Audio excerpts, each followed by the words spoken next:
right, and then now we're live, and then now I gotta find the chat. Got anybody in chat? No, I guess not. Yeah, we got Keyman, Black Smoke, Delbert. Oh, of course, it isn't showing up on mine.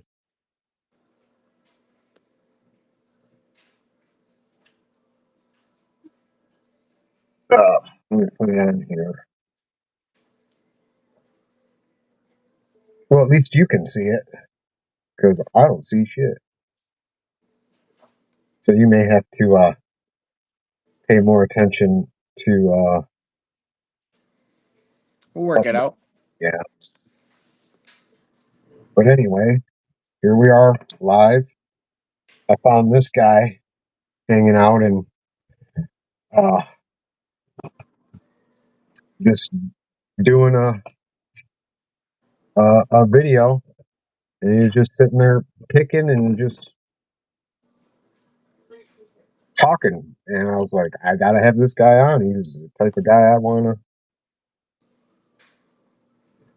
wanna have on, because I just liked that video that I watched you on, and I had heard people saying, that you wanted to get 50 subscribers and stuff so you could go live. And I don't know if I can help. I'll try to. So everybody, I think I put his, I think I put it in like on the description or something. Your your tag for YouTube, but if not, I can type it in the chat here. Or GT man, if he's you said he's here, because I don't see that. I Yeah, don't. he's here. He knows what he's doing. He'll put it in there. G Keyman knows all. Yeah, dude, I wouldn't be anywhere as far as I am if it wasn't for that guy. I tell you, he's awesome. But Labs here was having trouble with the Avis 7240. So we're gonna try to go over that tonight. Yeah, Keyman says it's in the description. Cool.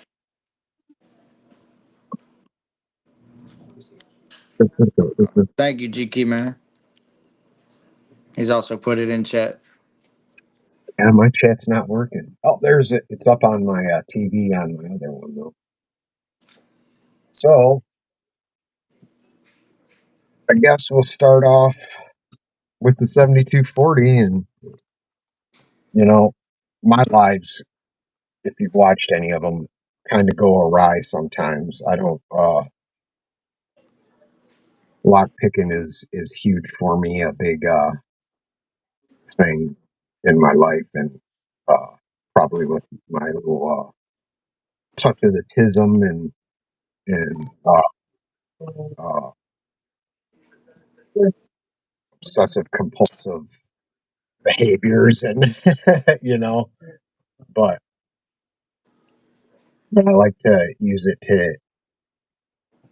to find people and try to help people if I can, and spread the the life that it gave me back. And I like guys that just are real. And when I watched your video, you seemed real. You didn't seem like you're here to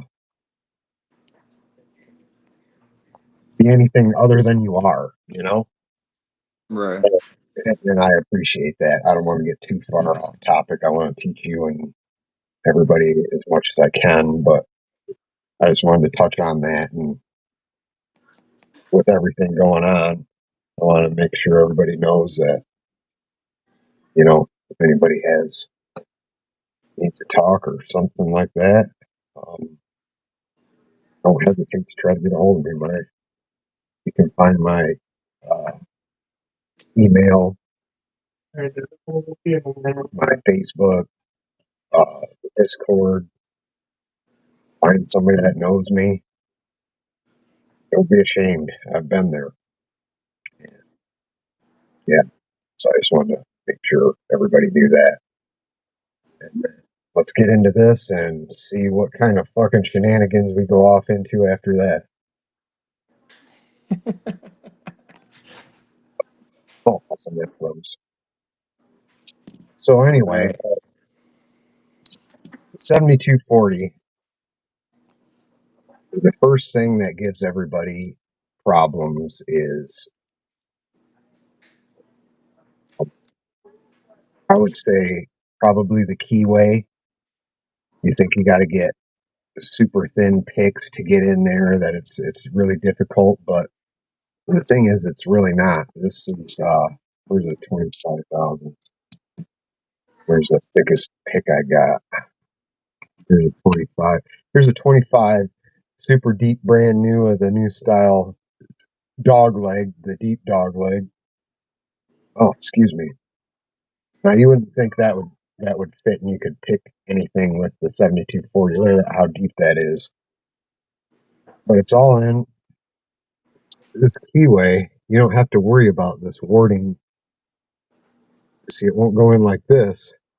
But if you go down to the bottom of that keyway and hook it up, I'm in there. I can touch every pin. It comes right back out. So don't look at the front, look at that keyway and think I gotta have a short flat and pick off the side of this warding here, and you know, take your time when you're looking at keyways and things like that. Don't just jump to thinnest pick you can find in the office profile and trying to pick off wording and shit like that. A lot of locks, this one included, when they drill the holes for the pins in this core, they go all the way down. So there is channels all the way down through here. And depending on how deep your hook is, you can get in and under and push them all the way up, and then bring it up and then go to the next one. So you got to take that into consideration. Don't think every paracentric keyway is difficult and you got to use a 12 thousandths thick, uh, you know, short hook off the side, off the side bitting here. Do a little digging around, see what fits in there, see what you can get in there just from coming at an angle. L.A.B.S here, he's using. You said the echelon. Yeah. He's got the echelon, and these are the two picks he's using out of that. And these are fine. I pick the 7240s the vast majority of the time with a short flat hook, or I always go to the gem style, which this one I have had for years. It's not even really a gem anymore. It's more of a rounded hook and bent backwards. Look at it's not even flat anymore. But yeah, that was my go-to pick forever. So I figured I don't have the covert uh, pick, so the closest I got, which is really close, is my set with my logo on it, from Southern Specialties, which is really close. Is a popsicle handle bat. So anyway, what I was telling him is we got deep into the 7240 before we even started the chat, which I was afraid of, and then I'm going to forget good things to point out. So you're going to have to remind me. Don't. And if I keep talking, just fucking interrupt me because I'll go and go. Oh, you're good, bro. But like I was telling L.A.B.S here,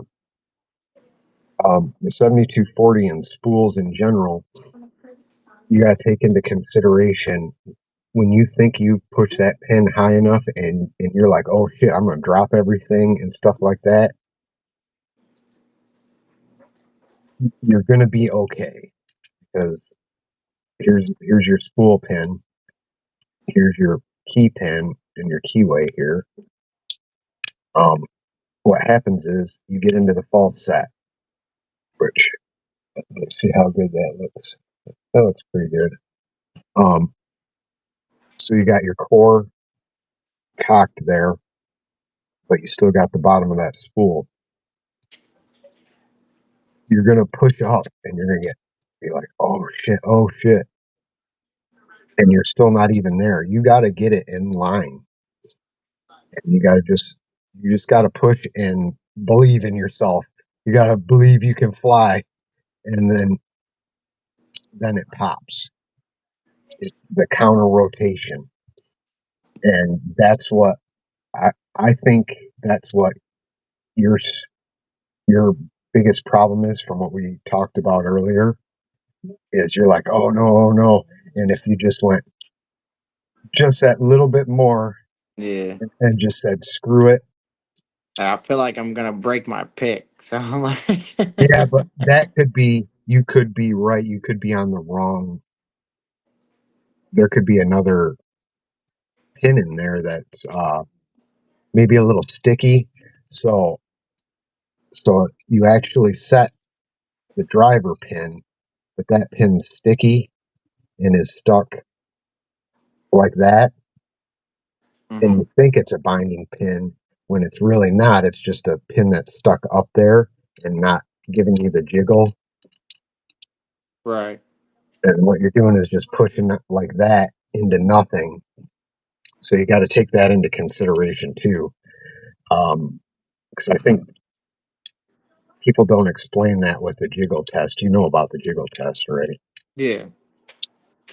Um, that's when you've set a driver pin and your key pin here is just jiggling. Well, sometimes they're sticky and they stick like that, hmm and you're like, oh, I gotta, I have a pin that's bound, and it's not. You're just pushing into the side of the That's probably core. what was happening to me earlier. Yep. So do do you have? Are you one of the people that uh count binding order and know exactly what pin you're on? No. Okay. I mean, I can know what pen I'm on if I pay attention, but I normally just go off a feel. Yeah, I do too. Um, a lot of people are like, "Oh, you got to know the what pin you're on in the binding order." I promise you, at any given moment, if I'm doing a video or a live and I do the okay, pin three, click. Okay, we just got pin three. Two. I have no idea what I'm fucking talking about. I don't know what pin I'm on. I'm just guessing. I tease and say that nobody really knows exactly what pin they're on because, but I just it isn't something that I is seems that important to me. It's never been. I've never went through and counted and known. Okay, this lock pin one binds first, then pin four, and then you got to come back to three. Memory is hard for me as it is, but it was never that important, and I thought it was like if I remember that, and I've seen people even write it down on the side of the binding order, and I'm like, that's almost like cheating because if I don't remember the binding order and just move on and come back to that lock later, Mm. I still got to do the skills necessary to pick a lock. I don't just go, okay, pin three binds first. I'll go to pin three. I got to hit that and then go to this. Know it already. It just seems dumb to me. But anyway, that's neither here nor there. Right. I don't know. It's just might be kind of weird, but to me, if it's like the way I feel is if I try to remember it, it's not as fun to me. Yeah, yeah, that's kind of what I was getting at too. It's not as fun. It's like you've conquered it, and um, you know exactly what to do when. Where if you just pick it, you just pick locks and move on, and you can come back to them later, and you still have to use those skills in the fun part that we all like about single Right. pin picking. You know? Especially if you spend like $30 on a lock, you get way more use out of it. Yeah, yeah. That those are always the worst when you go out and you buy this lock and you're like, oh man, this is gonna be so awesome. And you get in there and you fucking tear it out of the package and you're just like, click, click, click, boom, it's open. Now what? And it just sits over there and you're like, well, I'll Yeah. come back to it in a month and maybe I'll forget how easy or whatever. Yeah, that's always super disappointing. Let's get Tom's here. So next, I would All say, right. You're just like me, dude. cheers. But yeah, I love heartburn. Um, so without me knowing too much more than I do, what we discussed, I think that's where you're at. Is you're either picking a sticky key pin or you're picking the actual last binding pin, and you need to get it. You need to get over your fear and just pick it. Go high. Yeah, Realize you're going to come. like I was telling you earlier, when I get to that point to where I feel like I set a pin, my tensioner raises back up, and Yep. feels like it's set. But then when I hit another pin, it drops back down. Yep. And that's literally what you want to happen. That's just this happening over and over again. You know, this click, and then you know it's hard doing it from behind. You know, you're setting a spool pin, getting a spool pin, setting a spool pin, getting a spool pin, and it feels wrong. Right. That's what that's spool pins are security pins. That's what they're supposed to do is trip you up, and that's how they trip you up. So when you talked about picks, I'm using what he is. And another thing, sister, oh, I had the drawer open. Sorry, I hit it right on the funny bone. Ow. Next thing is, which I do with a lot of locks. Some people tell me I'm stupid. It doesn't make any difference, but it always has for me. And whether it's actually stupid and it's just a mental block or whatever you want to call it, for me, it's helped other people. I'm totally not prepared for this. I went out when I got home today and sat down outside on the deck, and it was a perfect temperature, and I dozed off in the chair out there. So so I'm way behind. I had a I did have a plan for this, but as usual, my plans go out the window. Um, The not so funny bone. yeah, it's, it's making this finger hurt really bad for some reason. But you can do this with these, especially like the 98 Pros and like the 1100s and the 6835s. Unlock it and take that shackle tension off and get a feeling for it where you're not fighting shackle tension and the core and everything else, Right. and just have it already open. Then you're just feeling the pins. There, you got nothing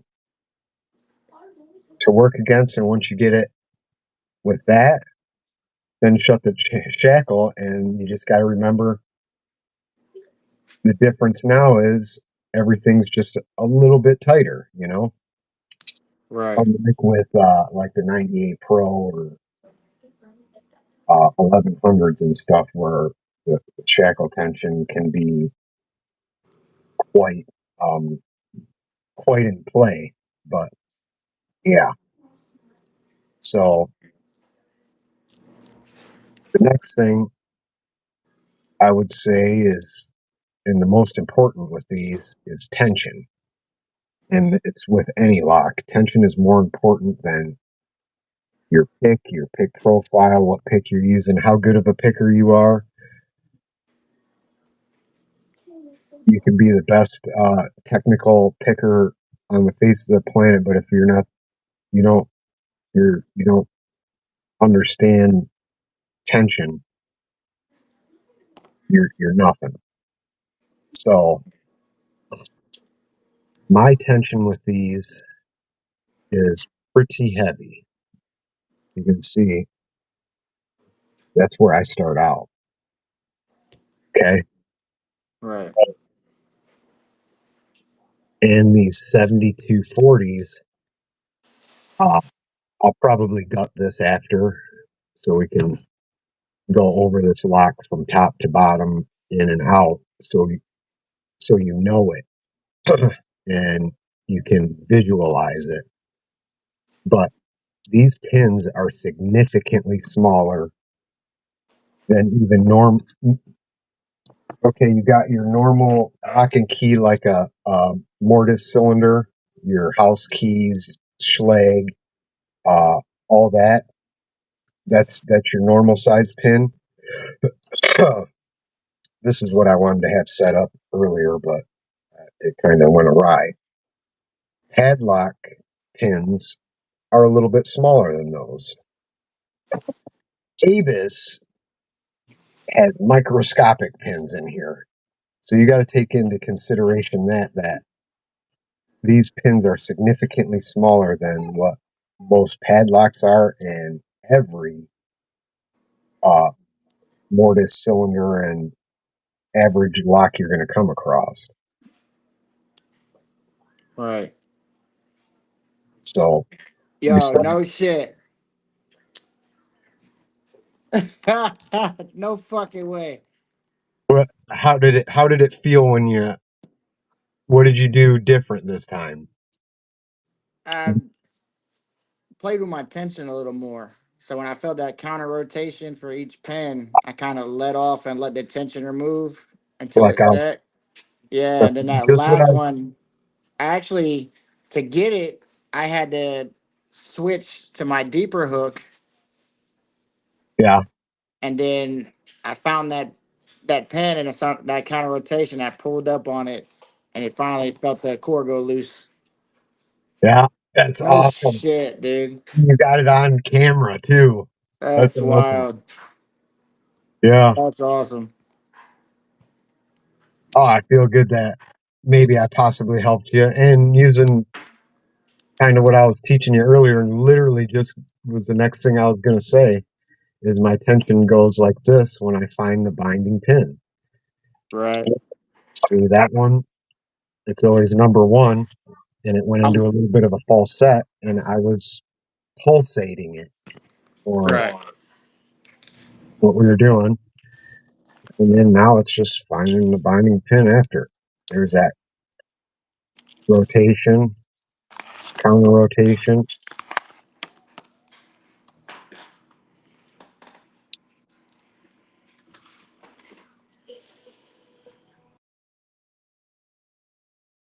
and then, oh shit,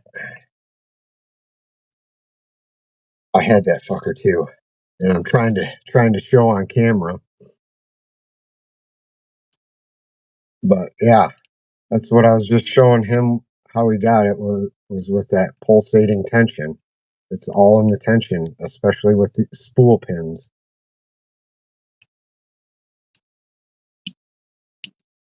What do we got going on in the chat? Who do we got in the chat? We got Black Smoke Joe. We got Skip. We got Mountain Mick. What's going on, guys? And the funny thing is I hit Mountain Mick up last night to see if he wanted to go live, and he popped his American 1100 he got from Georgia Gym for the first time, and then I just popped this one. Yeah, That's that's pretty cool. awesome. Yeah, it's all in the. So I was getting hung up on my tension the whole time. That's Yep. Tension is the most important part. That's what you gotta focus on the most. yeah, because I felt it going, and then I didn't feel it click, but I felt the core drop like loose. So Yeah, I turned it a little more and it let go. that's so awesome.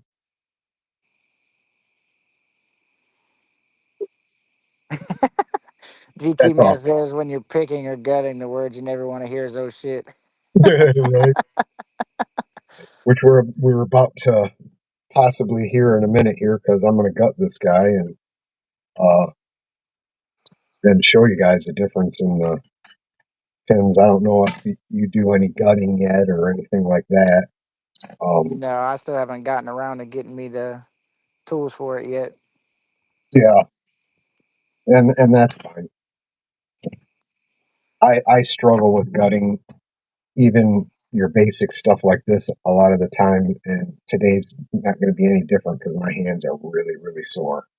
The barometric pressures changed, and Oh, you're good, man. I appreciate you taking the time out your day to help me out.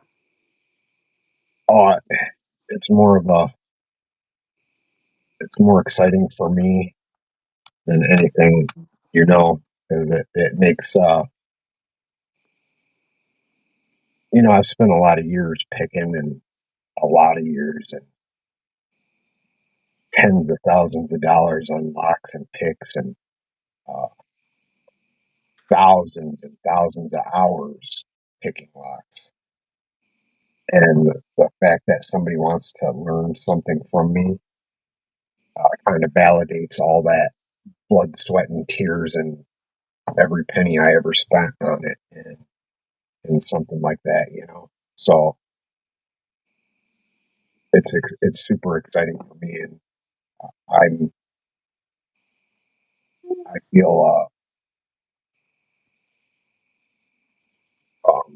what would be the word? Not blessed, but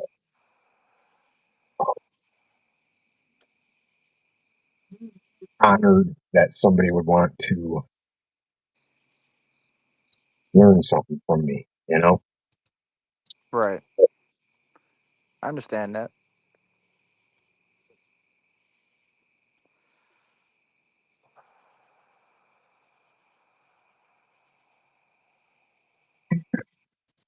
I need to get better lighting in here. I can't Hope you see. don't mind me moving around a lot. I just don't smoke in the house. Oh, that's fine. Have you watched any of my lives when I go out and at 3 o'clock in the morning and we're watching my tweaker neighbors and I'm smoking cigarettes and turning the camera around and everybody's getting sick? Going, look at these guys, they're fucking wigging out over The other day I was watching you driving a truck. there.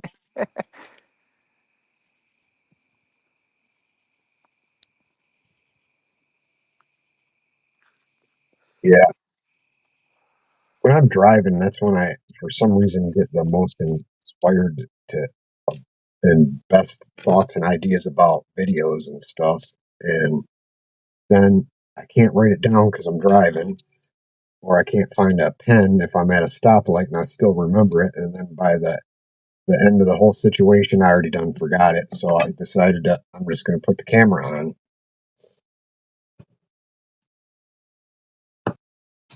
Where's my shimmy shim shim? Oh, Lord. I'm a damn man. Where's my shimmy shim shim? Go? It's over here. I gotta get a new one.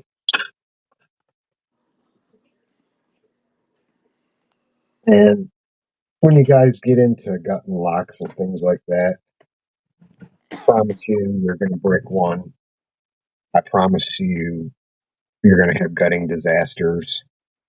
I've been doing this many, many years, and I was playing with my sidewinder, and I bricked it.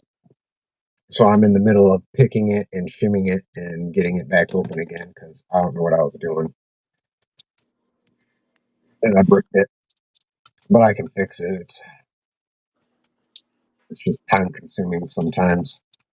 But in gutting, the most important thing is a shim. Always use a shim. I preach it all the time, and you will catch me all the time not using one. And then I'm the biggest fucking hypocrite. Hey, do as I say, not as I do.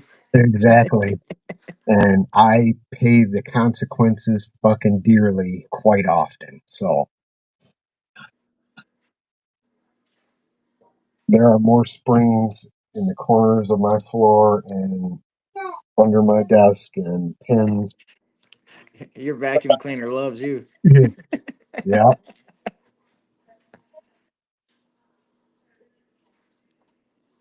always, always use a shim. We're just gonna hurry up and not use a shim this time.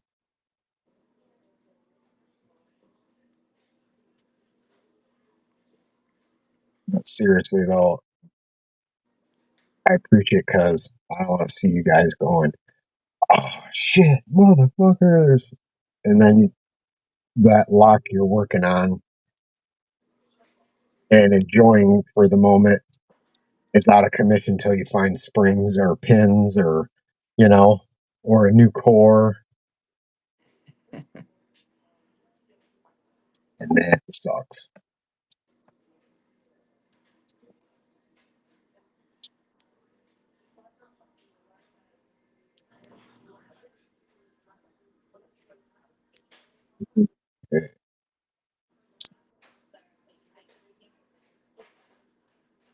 So is everybody doing good in the chat? Uh,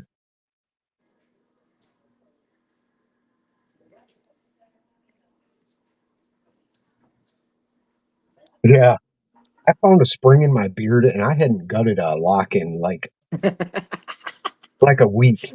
Dude, I swear to God, there was one in my beard. I was sitting here picking one day, and I had put my creams and lotions in my fucking beard, and I'm looking down. I was like, "Is that fucking spring? God damn it, it is a spring." That's great. It's better. No idea It's, where it came from. it's not only a food saver; it's a spring saver. Yeah, and honest to God, dude, I take a shower. I'm a clean person. You know, Things, I things get intertwined. brush my hair and beard every day, multiple times a day, and I hadn't picked or gutted a lock in, I'm going to say at least a week because it's not something I do often. Um, because not that I don't know how. Well, there's a lot of the high security ones that I've just never done because my hands are just too bad, and I don't want to lose a fucking $20 fucking pin to a high security lock or a spring that like to my Sergeant and Queso that took me 7 years before I ever got springs for it again. Was able to get the right springs and pins for it. So I just don't do that. So it could have been more than a week. It could have been in there for 2, 3 weeks. Who knows? How did it get there and how did it stay so long is beyond me.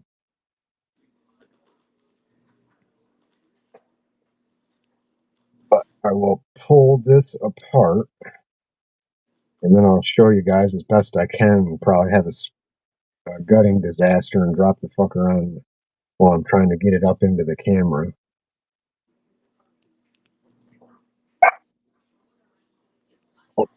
That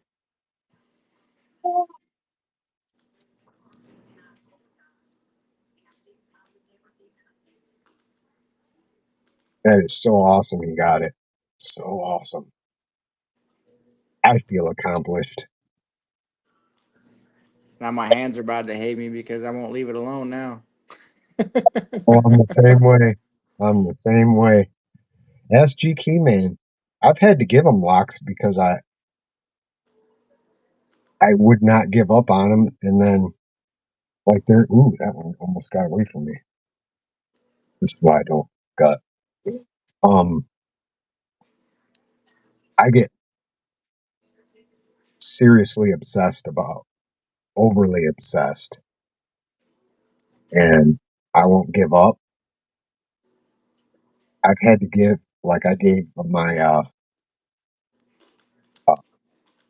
Corbin Emhart to G Key Man. I said, "You got to take this away from me because I won't sleep. I won't eat. I'll wait until I almost piss my pants because I'm right there." And he had to take it away from me for a month. And then I was like, "Okay, I think I can. I think I can act like an adult now and do it." And that little bit of time, okay, black. I started getting it and being able to pick it quite well after that. And sometimes you need to take a break from blocks like that, Right. especially if you're compulsive like I am.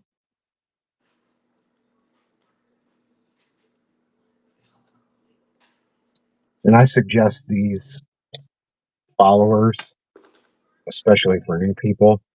I think, if I'm not mistaken, Lock Chuck and um, Marson kind of invented them.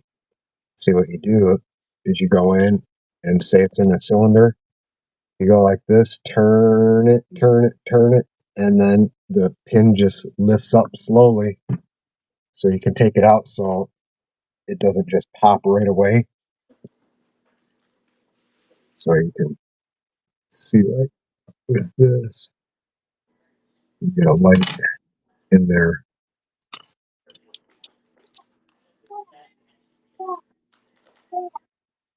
Yeah. So for new people, old people, any peoples, I really like these.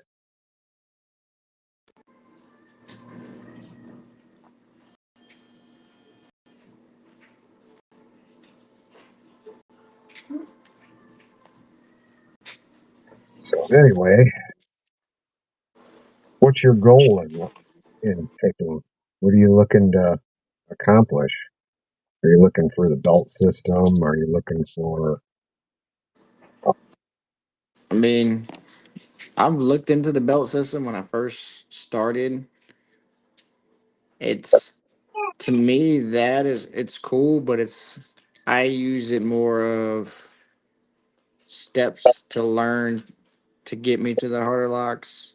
Mhm. Just like I started with the my first lock I opened was the yellow belt. It was actually this Brinks here.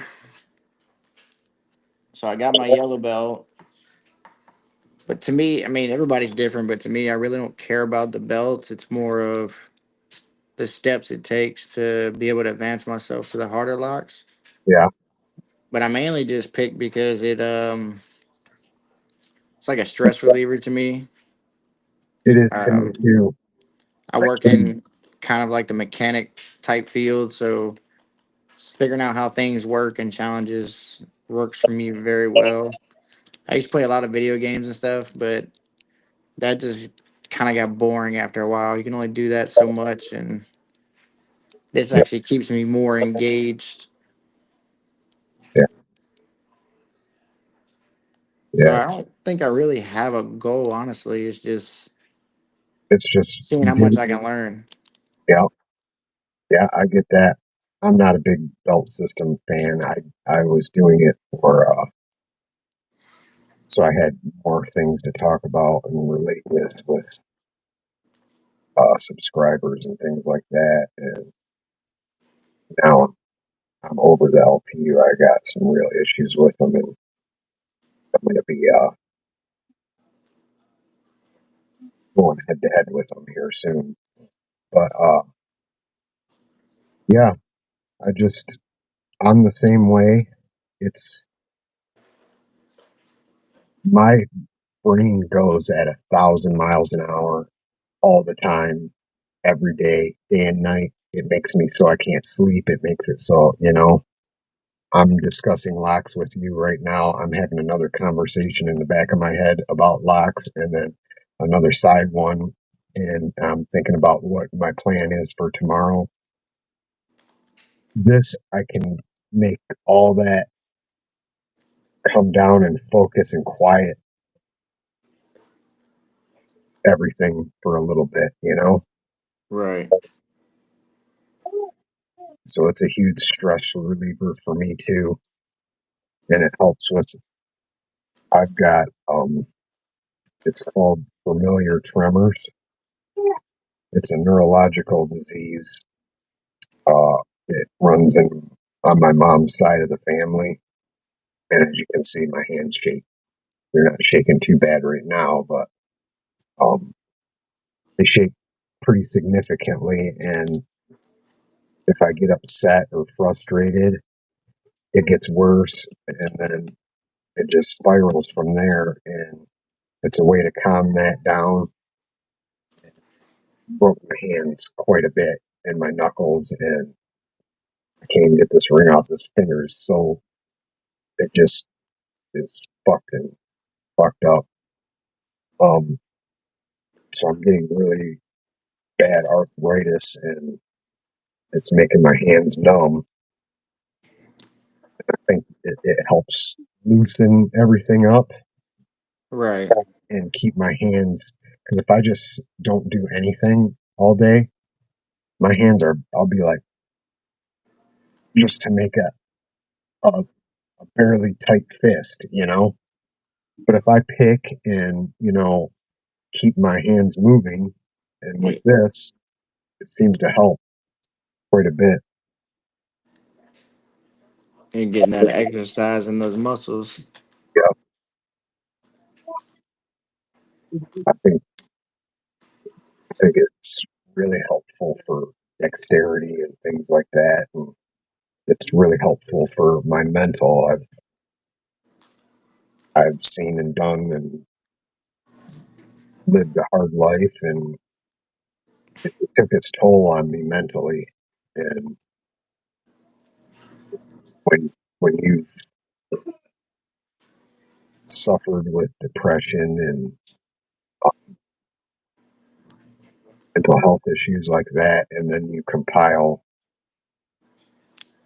serious traumas and things like that, um, it's hard to find something that gives you calms you down and lets you take a breath for the day. And this, Right. this is what it does for me. So why I got in here. So let me see. I should have I started a challenge lock and then forgot about it. I had it in my little portable tank. Stuff it fly. We're gonna have some issues here. And I was like, where did these things come from? But maybe, yeah, that'll work. So I can show you. This is from a mortise cylinder. I don't know where the mortise cylinder is. I don't know what my plan was with these, but I got the key and the pins and the springs in here. There was a plan, but this is a mortise. This is the average size key pins,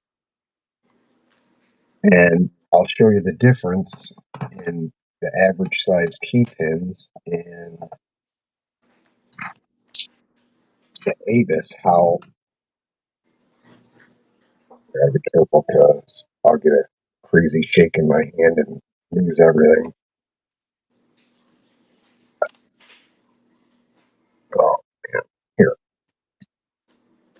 if you get nauseous, look away for a second because I'm gonna have to bring it down to show everybody. Uh, let's turn the light on. Uh, this is your average size key pin.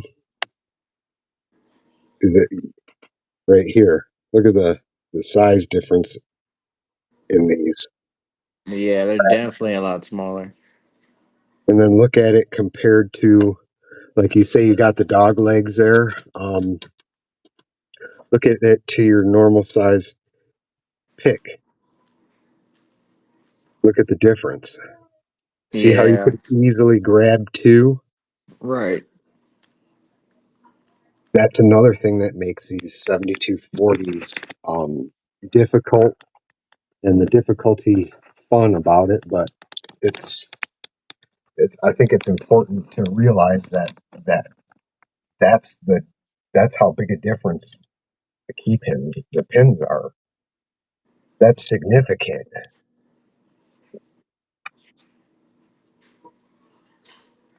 Yeah, that's definitely a big difference.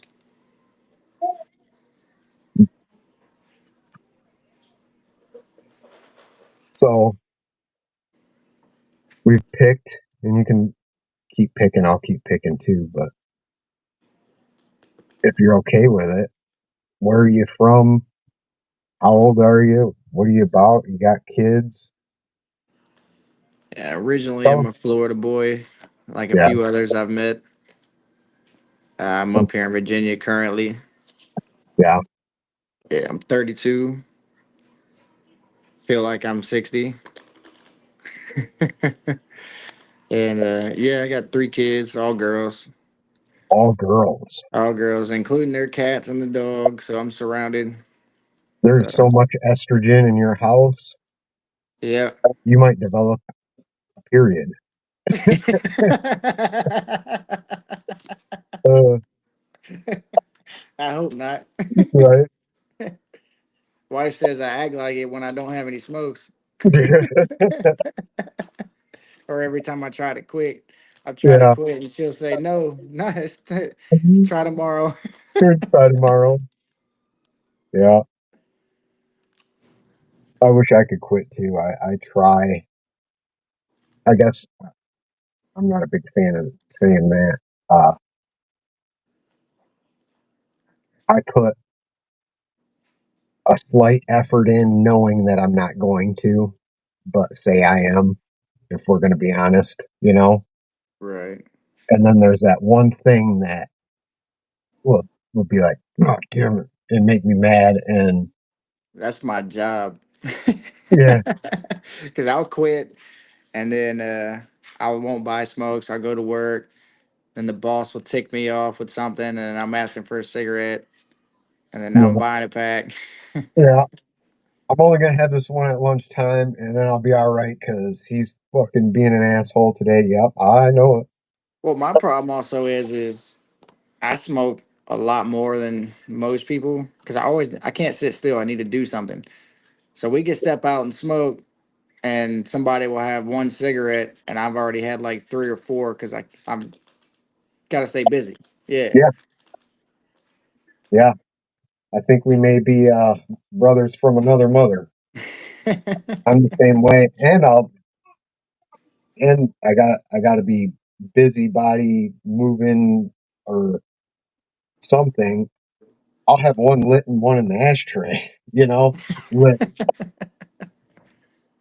and then going, where the fuck did all my cigarettes go? Oh, the ashtray's full of half fucking smoked cigarettes, and the rest of them I threw out on the ground somewhere.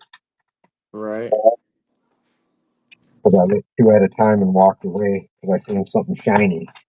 Like, oh, I need to go do that.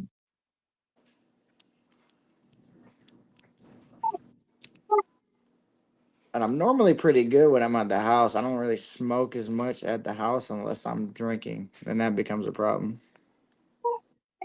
Yeah, I quit drinking quite a few years ago.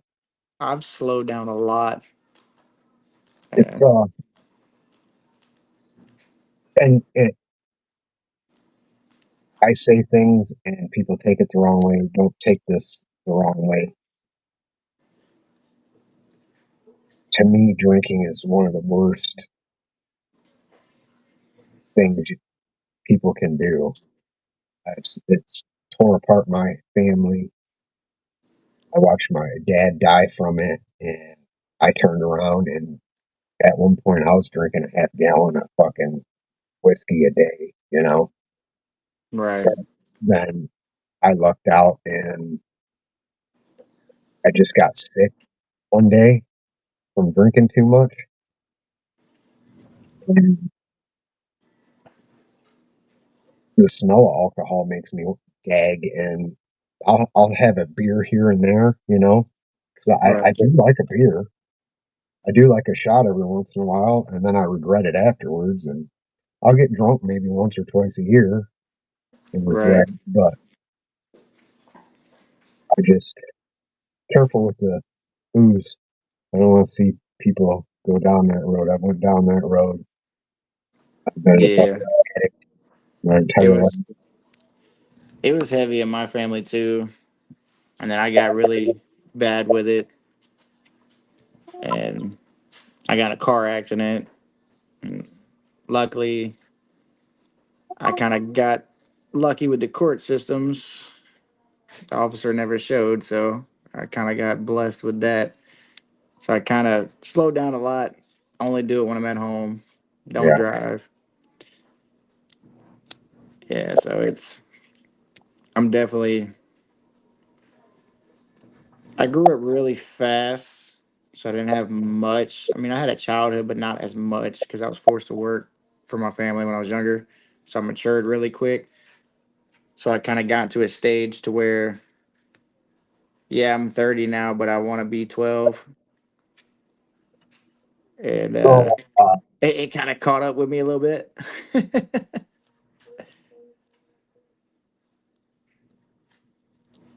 so does, yeah. Do you have areas that look like this? If you didn't have a childhood and watch fucking Harry Potter? Oh yeah, actually, I had. I don't know where it went, but I got my little leprechaun with me. I relate to that quite a bit. Yeah, I didn't get much of a childhood either. When I was younger, uh, my grandpa with Alzheimer's, or what's the other one? Alzheimer's, and dementia. yeah, he moved in. Shortly after that, my mom blew out her back and ended up disabled. I'm like 9 and doing the laundry and mowing the lawn and fixing the car, and you know telling Yep. my grandpa that his wife that died 6 years ago is not at the store, and he needs to go pick her up with the car that he doesn't have the keys to, that he can't find, that the car doesn't even exist anymore. And yeah, so I get Yeah. that quite a bit. Yeah. My dad had his own businesses, and it was cheaper to use me than hire somebody else. So there was a lot of times, even starting from elementary school, he pulled me out of school to go work with him, detailing and resodding like lawns and all types of stuff. I fucking did landscaping, resodding, and stuff. I I got a job when I had to been like 16. I know I had a car, And I was like, I'm gonna go do landscaping. Yeah, it'll be a good workout, and I think I made it the whole 14-hour day. And I remember pulling in the driveway and going to stand up to get out of the car, and my legs gave out and cramped up, and I was Mm. fell and laid in the driveway for like an hour, just going, ah, and I quit. Yeah, and there was worms in my underwear. How the man is that? So I didn't know what I was doing. I just and they brought me on like the biggest fucking lawn there has to be to you ever seen to be fucking resodded. It was 14 hours straight of laying sod. Especially Semi that happy. sucks, but especially if you got to cut it first and pull it. Oh, you had to cut it? Yeah, Oh, cut it. no, we had it was rolled up. That's how I got it in my underwear. I got to a point where I, because I'm Or you get kind of, the ants from it. yeah, I'm kind of a hillbilly ish in country, and I spent a lot of time in the country, and I had a big belt buckle. So I learned if I picked that roll of sod up and set it So just right, I could kind of balance it with my arms when I was like 6 hours in, and I'm doing this thing, and then take just some of let, that weight off you. yeah, and that's how I got the worms in my underwear, and that was Yeah, I had a my grandparents. They lived in the forest and stuff too, and they used to have a compost pile. And me and my uncle caught ourselves in the compost pile, digging for worms to go fishing. And next thing you know, we're running around the yard in our boxers because we had fire ants that we didn't find in there. That was fun. oh yeah, that'll do it. That will do it.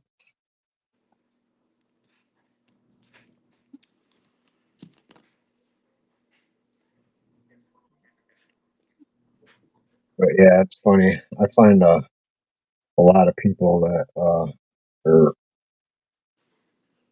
guys like you and me that never had a real type of childhood, you know,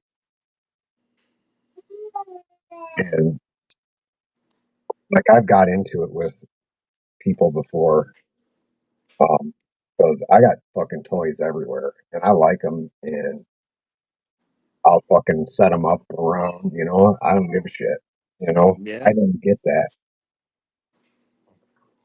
as a kid, and I like sci-fi and uh, fantasy type stuff because I didn't get that. I had real life, you know. Yeah. I'm the same way.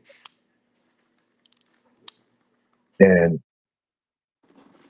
after we moved to my mom's house because when I was real young, I stayed with my grandparents a lot in Pontiac in a shitty neighborhood because there's like in Michigan, there's like you got like the big name shitty towns like Detroit and Flint. Well, right up there, and so it fights with them back and forth on which one's worse is Pontiac. And Right. it's between Detroit and Flint and Saginaw. And yeah, that's where I was. And then when I was old enough to not spend most of my time while my mom was working, was at my mom's house, and it was out in the country. And so there wasn't any kids. I never had any fucking friends. I still, to,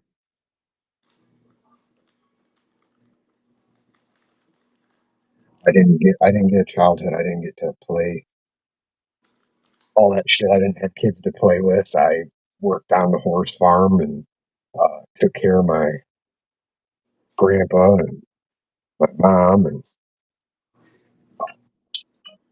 yeah. So, Yeah, it's definitely different.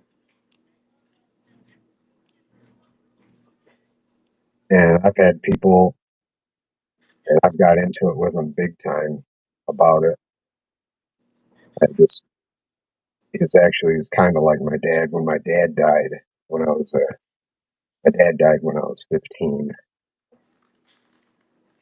from cirrhosis, and drugs, and probably everything else you can think of under the sun.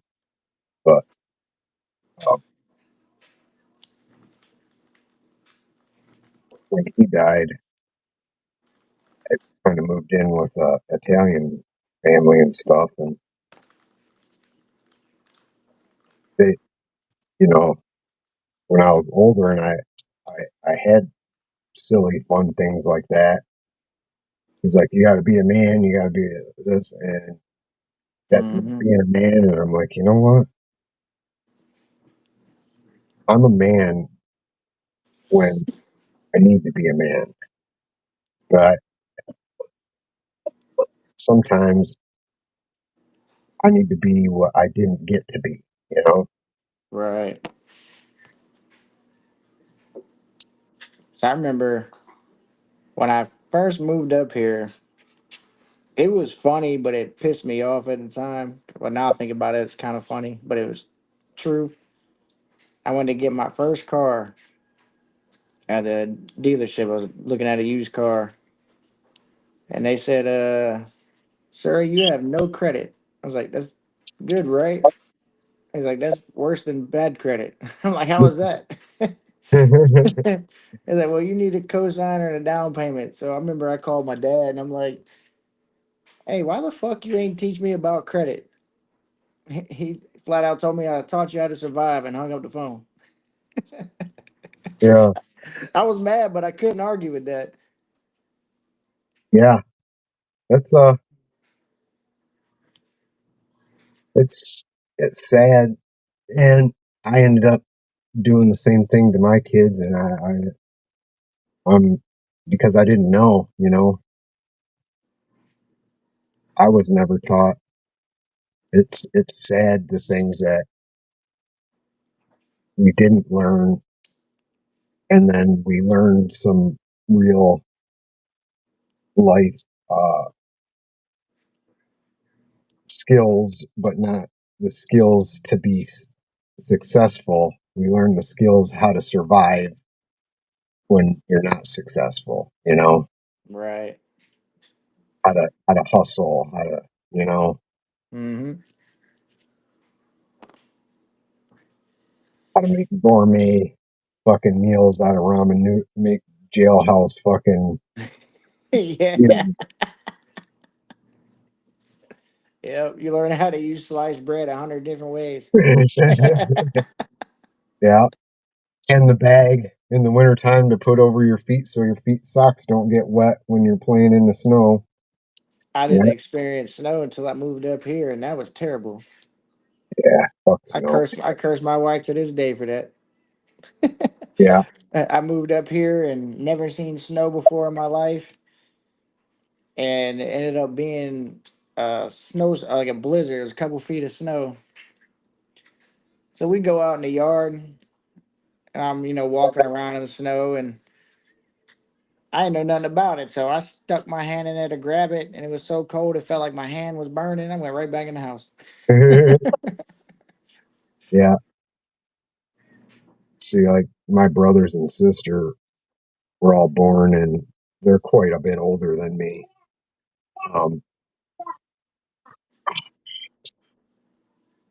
See, I struggle with fucking gutting really bad. Um, and they're my half brothers and sisters. Hmm. Um, so they spent most of their, well, pretty much all of their lives in California, you know? And then, of course, my brother moved to Alaska, which why you would do that. But and then I did, but oh shit. Oh, did you hear that? Yeah, I heard it pop. I'm still here with you. I just need to take this dog out. All right, you're fine. Yeah, that was a spool pin. Mind you, the smallest spool pin of all spool pins bouncing across the floor. Check your beard. Yeah, I'm never gonna find that fucker. I wonder if they're magnetic. Hmm. I don't think they are. They look kind of brassy to me. But sometimes you get lucky. Nope. Well, boys and girls, how I was speaking of gutting disasters, there we go. This will be a project for later.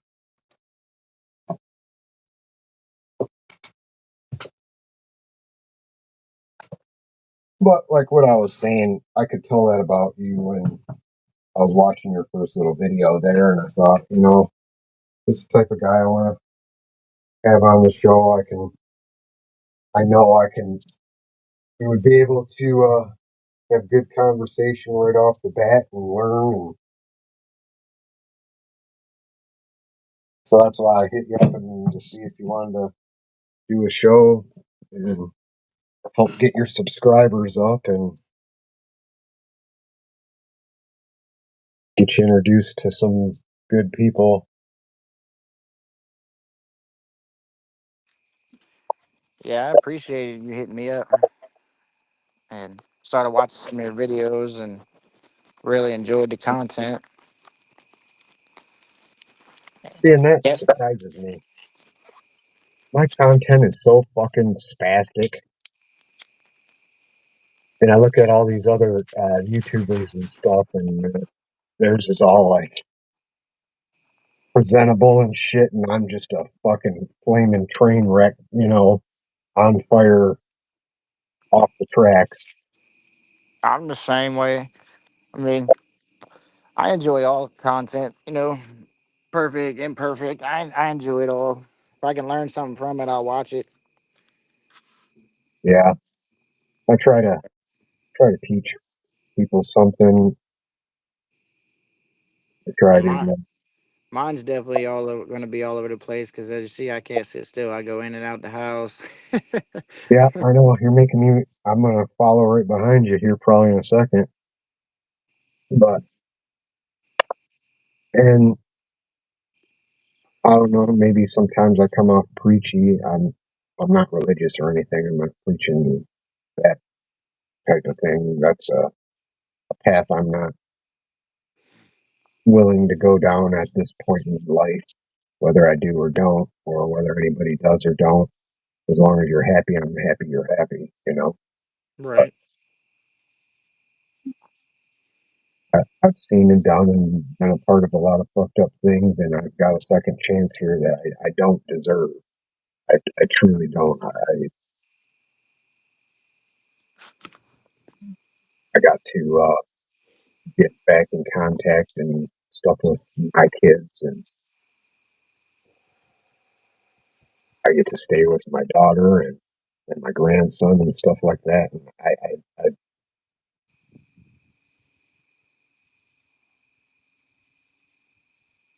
I know I don't deserve it. I want to try to help somebody else down the road for the people that helped me and things like that. Just like sometimes you just need to know there is somebody out there that does give a shit and will talk to you. 'Cause I live most of my life, even to this day, it's hard for me to understand that there really are people out there that actually give a shit, whether I'm dead or alive or fucking, you know. Hmm. There's many different types of strengths in the world, but no matter what it is, the strong survive. Yeah, but that's kind of my content. If somebody pisses me off or whatever. I kind of go off on a tangent. But try not to do that. I try to make this a maybe uplifting, fun release from the real world. That's why I didn't I struggled so much. I made a video yesterday about that assassination and stuff, and I don't want to bring that into my videos and stuff, but I just felt that video needed. If you're watching this, if everybody to watch it, so that I mean, people know they got. that's all what we do as a whole in the first place is the videos we make is what we're feeling at the time. Whether it's a lock you feel like picking, pick you feel like using, it's just all about what you're feeling. Yeah, that's very true. That's how mine go. Am I mad that day? Do I need to vent? Am I in a good mood? Do I want to make a funny video? Um,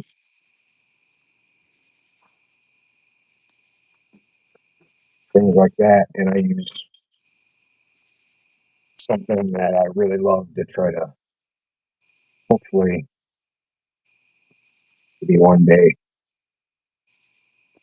help somebody and feel like you made this second chance worthwhile and things like that. So I don't want to bring everybody down. I've been on a downer for the last few days, but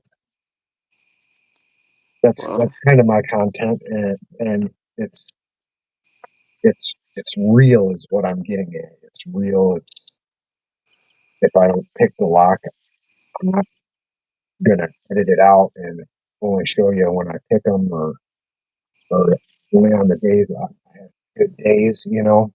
I want people to hmm see that you struggle with locks. They're fun.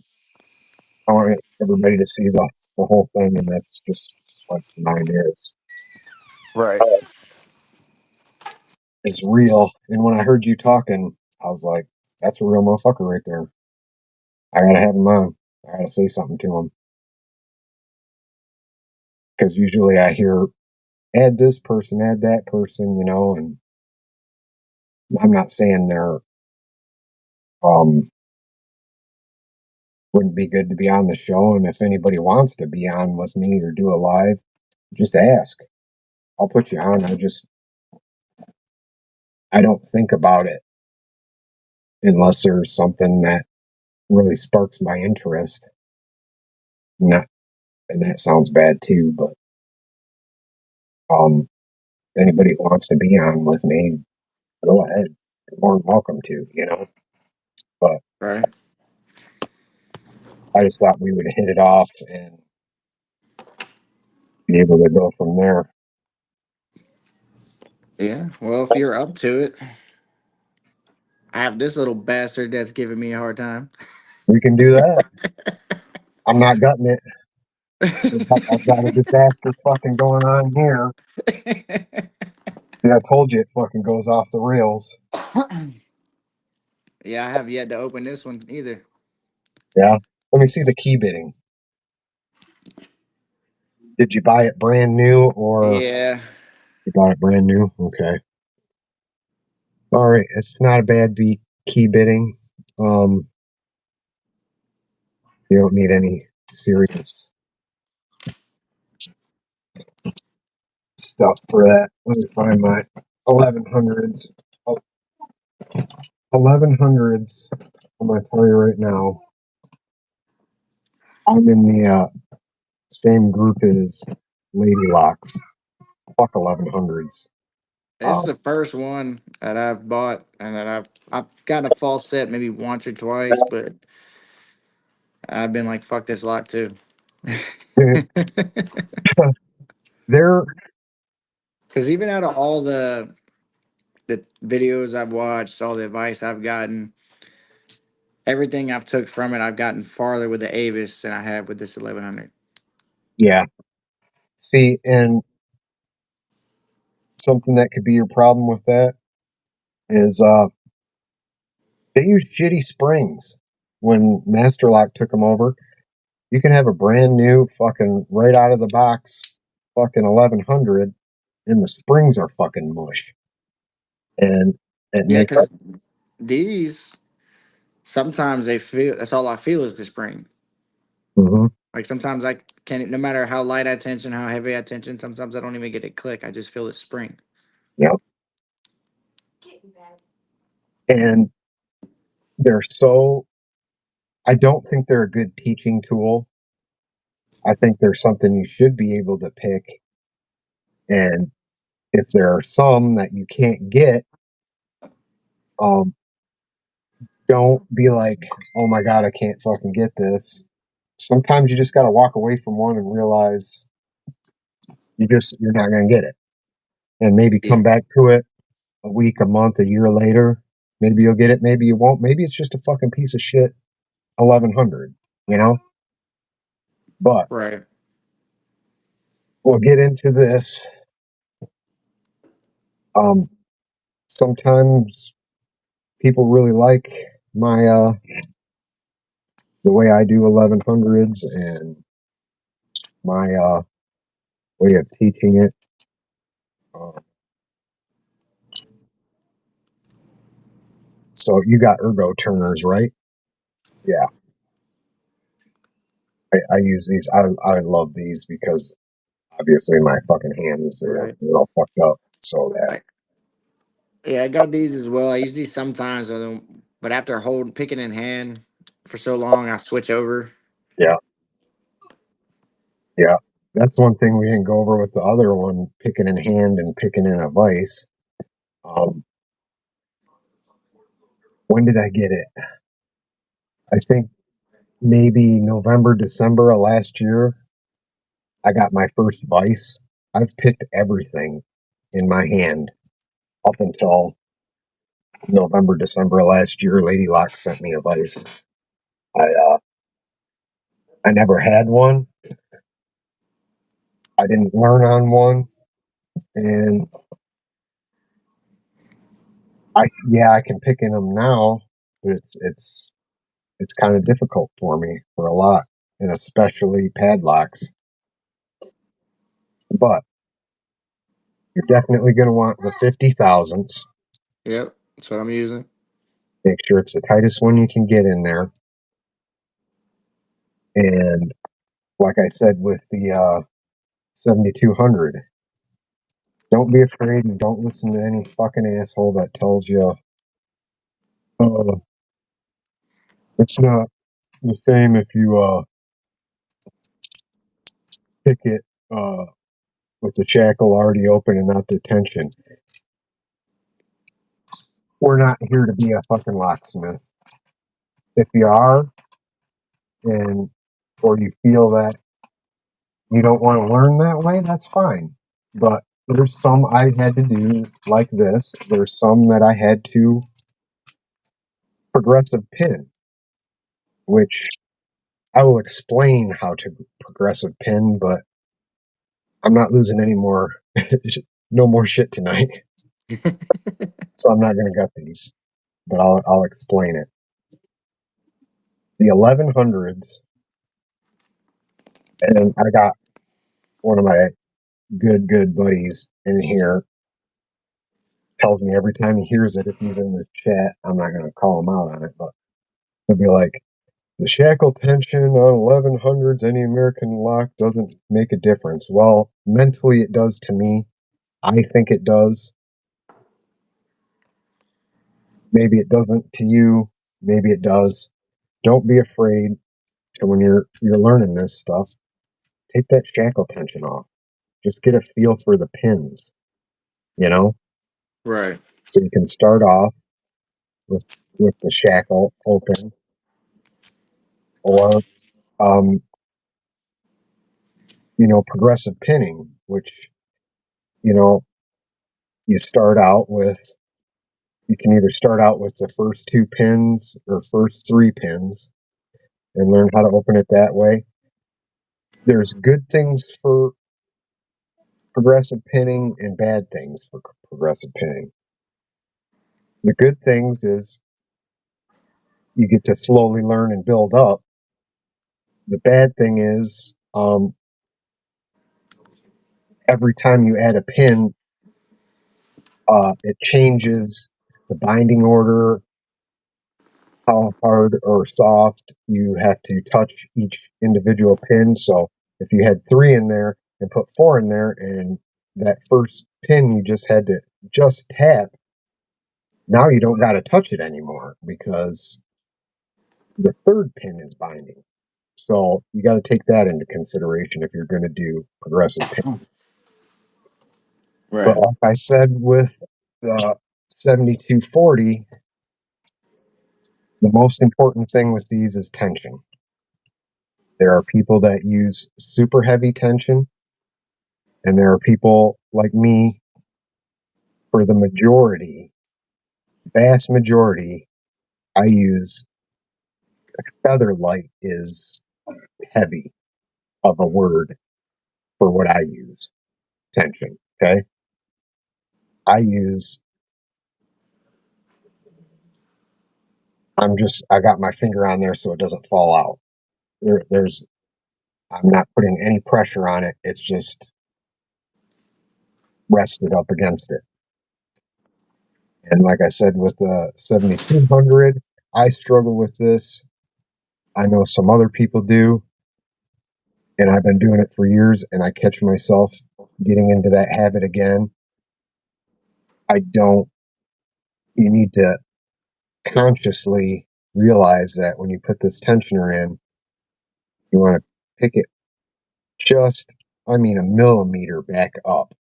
I mean, a micro, so that it isn't resting against that first pin.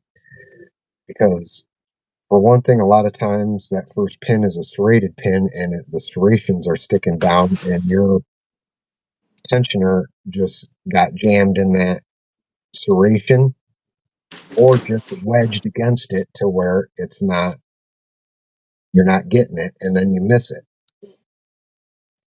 So we start off with very, very, very just holding it in there,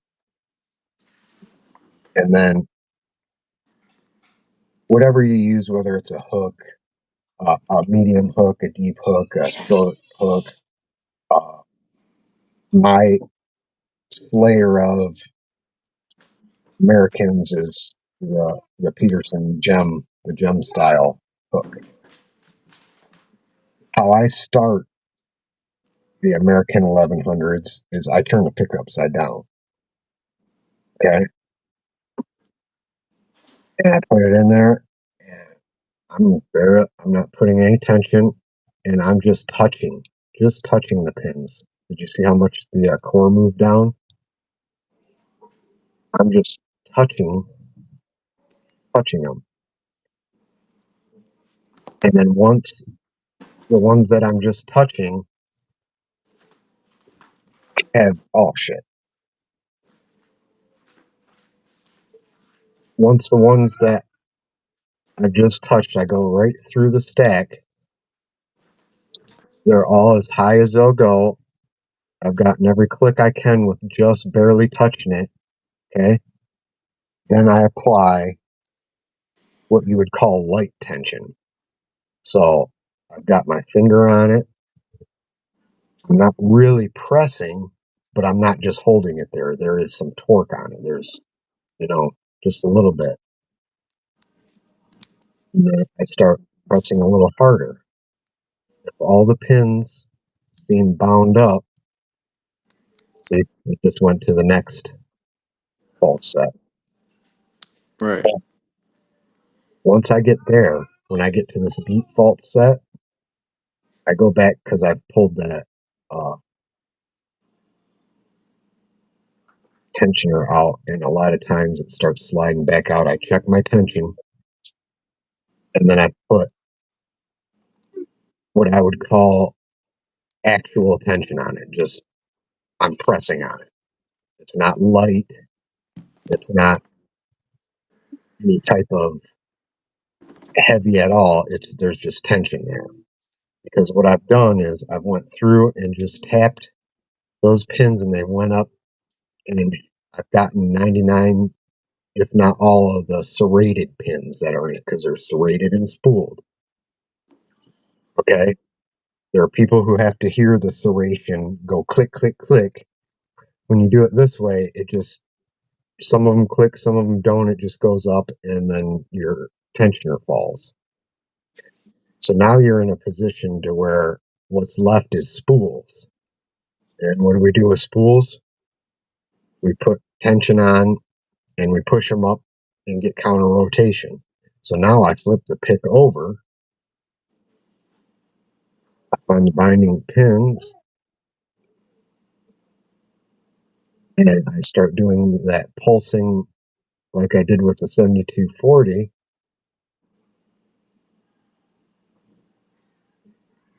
And I start, oops, I'm sliding out here. I start pulsating my tension and making it heavier. I don't use super heavy tension, but I'm pulsing it.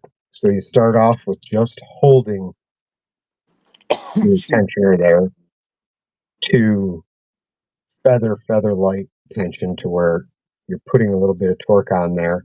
And once you get it to that deep fault set, then I start, we said with the 7240, I used kind of heavy tension.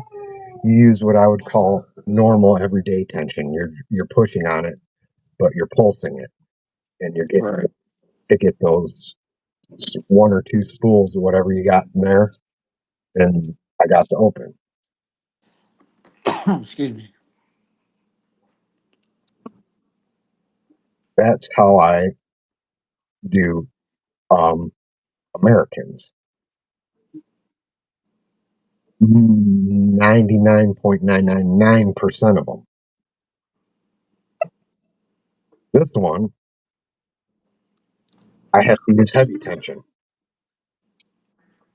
to get this one, and that's even if I get it. I may get this and I may not. It's a bitch. It's this one's been American. Their cores are 5 pins, but you have the option for the 6 pin.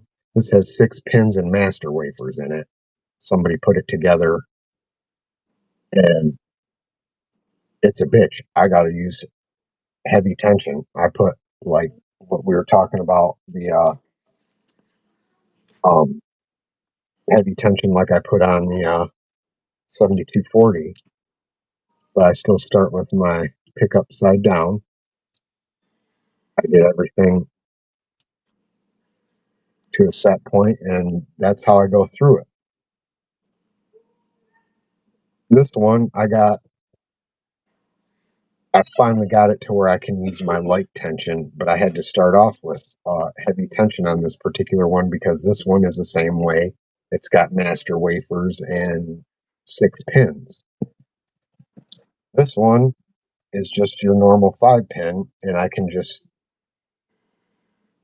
you know, do my normal light tension till the full set, and then I put normal tension on it, get the spools, and it opens.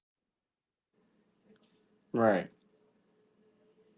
If you struggle past that, you might want to think about um, with Americans. If you want to do them, I would suggest getting 2 or 3 of them. You know, because like I said, the springs can get shitty. I would, if you know how and have the tools to do it and have the extra springs, I would pull each one apart. And I'm only saying this because you're just learning them. Okay, so you want the best possible scenario of picking to learn those pins, the spools and the uh, serrated. So I don't mind if people start off with that a brand new lock. It's you know perfect, and you take it apart and make sure you got good springs in there because I've gotten brand new ones and the springs are just mush. You know, and Right. I'm not going to learn anything with a mush spring. You need to learn with a good piece of equipment first, and then as you progress, you learn how to deal with mush pins and things from there. So I did the little demonstration there with the spools on the 7240, but most people want to hear that when they're picking the serrated, the each click, like a lock picking lawyer does. Click, click, click, click on pin one, click on pin two. Um, you can do it that way. I have, I can do it. Sorry, I'm having.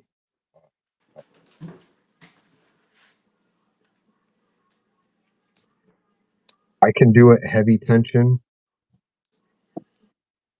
but it's it's just not the way I pick them. I'm of the mindset of the light tension. You still with a brand new, like I was saying, a brand new lock with brand new springs and brand new pins. The serrations are going to be fresh in there, so even with the light tension, you're going to get a click. You know, so that's why I say start off with a brand new out of the box one and do that. I don't need to hear the clicks. I just know by the feel of the pin and by a jiggle test and things like that. I can put all those components together and you can give me a mush 1100 and I can get it. Right. Because right now, I've done hit every binding pin that I can find, and then now everything is just springy. I And, go through and touch every pin, and it just springs. and then what does that tell you? I'm probably overset somewhere. Mm-hmm. So you're overset. The biggest thing with 1100s is reset the fucker. I I struggled with this and still do to this day. I'll get it to a false set or I'll have one pin overset first to try to save it. Just let up on your tension a little bit until you hear a click. You hear a click and then you start getting binding pins again. Then you've got the one that's overset and the other ones are okay and you can progress from there.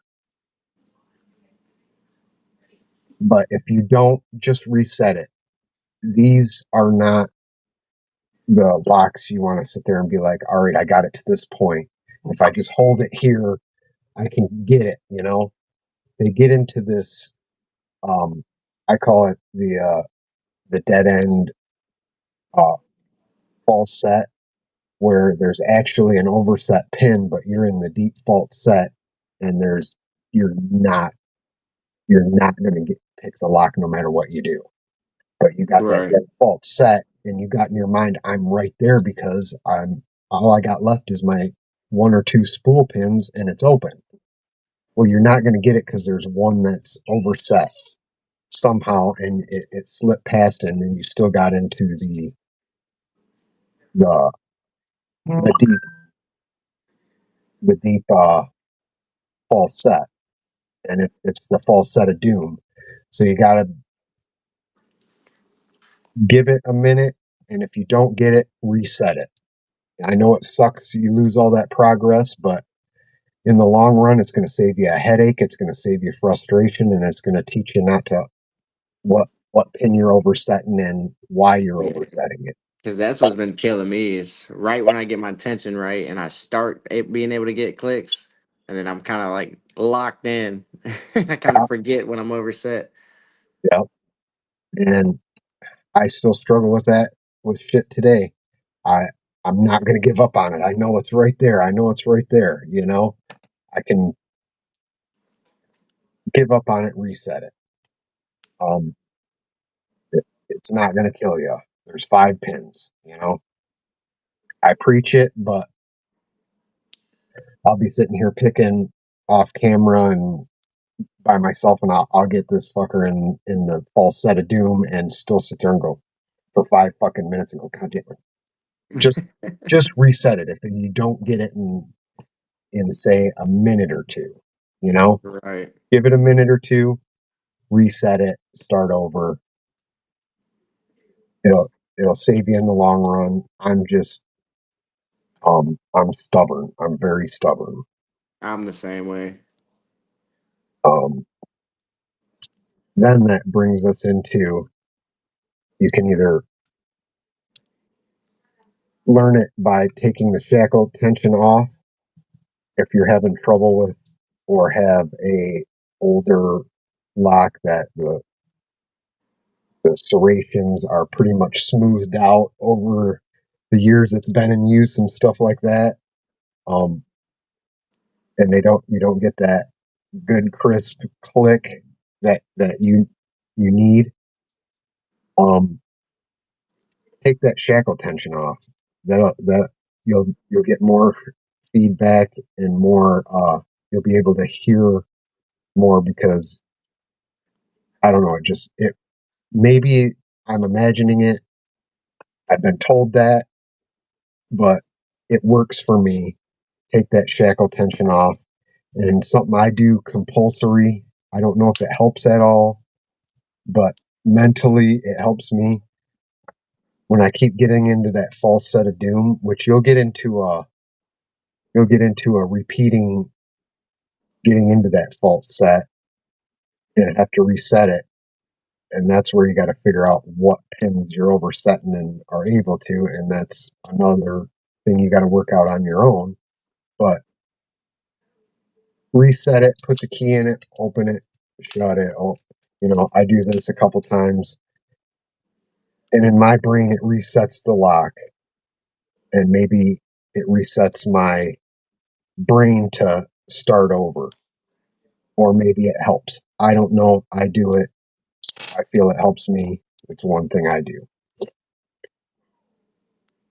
Then we talked about the progressive pinning, the good things about it and the bad things about it.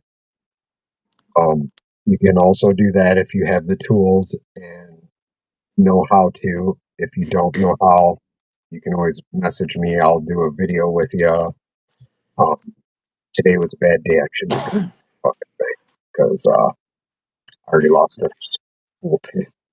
But I'll do a video on a really good day because I got numb fingers today, and I think we're getting a front like the barometric pressure's changed. My hands are swollen and puffy, and I can't feel shit. But if you're still having problems, you get it. You know, there's this option too, which I learned over the years. I learned it probably way too late for me because I'll get it eventually, unless it's just one of them Americans, which I'm going to tell you you're going to come across. That's why I say get 2 or 3. Get on eBay and buy a bundle of them. You know, you can get 2 or 3 for a deal for like, I don't know, you know, just bid on it. 2 or 3 brand new ones in a box. There's some that are just that one is going to have your number. I had to send one away. I sent one away to Keybeard. It's like I spent a month on that last fall. I had a green one, and then he sent me this blue one in return. I said, Keybeard, I've been picking for on and off for decades. I cannot get this 1100. I can't. It's just I can't. I got it once. The day I got it, I picked it right out of the box, never picked it again, ever. And I got so frustrated, I messaged Keybeard and I said, I'm going to send you this lock because it must be unpickable or something because I can't get it. And I'll be goddamned if he didn't do a video right after. You can find it in his playlist. He opened my package on camera and picked it within less in minutes. I was like, motherfucker. But you got to realize sometimes there's a lock that has your number and you're just either not going to get it or you need to put it to the side for a while and practice on other ones and do other things and then come back to it. I had to do that with this because sometimes I can get it, sometimes I can't. Um, and I gotta not let that get me down because there's just some that have your number. And Right. And don't mind me if I look like I'm losing my shit out here. I don't know what it is about this time of night, but this for probably the past 2 weeks, this time of night, I get these fucking hornets that are like this big. It's like yeah, it's like two to three of them that just fly around. I've had a couple come in my house. It took me forever to catch and kill, but they freaking chased me too. but for my money, and I would suggest you get instead of the 1100, I would get the 7240. You learn basically the same skill, but in a the thing that's good about the 1100 is it's got a big wide open keyway. Now, are the key pins like similar? Yeah, the They're small ones. yeah, these are a little bit bigger than the 7240s. They're a normal average uh, padlock style pin. Okay. They're a little smaller than your mortise cylinder, but they're bigger than the 7240. So you got to take that into consideration too, you know. But for my money, instead of wasting a whole lot of time and getting distracted as a newer picker and getting down on yourself over a mushy fucking shitty springed uh, American, go get you some Master Lock 6835s. They look like an American 1100. They're pretty much a clone. Mm-hmm. They're 5 pins. They're serrated and spooled, but they're just a way better. You're, I love them. They're way better. You can get this. The There's two uh, designs of them. There's the one that are just more square, and then these bigger ones that are rounded. And for my money, get these. Okay. Um, they're my favorite. These are probably out of padlocks. If you want to talk about like comfort locks and things that you go back to, and you know that's the ones you are good at. And it's these two, the 7240 and the 6835. I'll carry these. These are my favorite. These are my second favorite.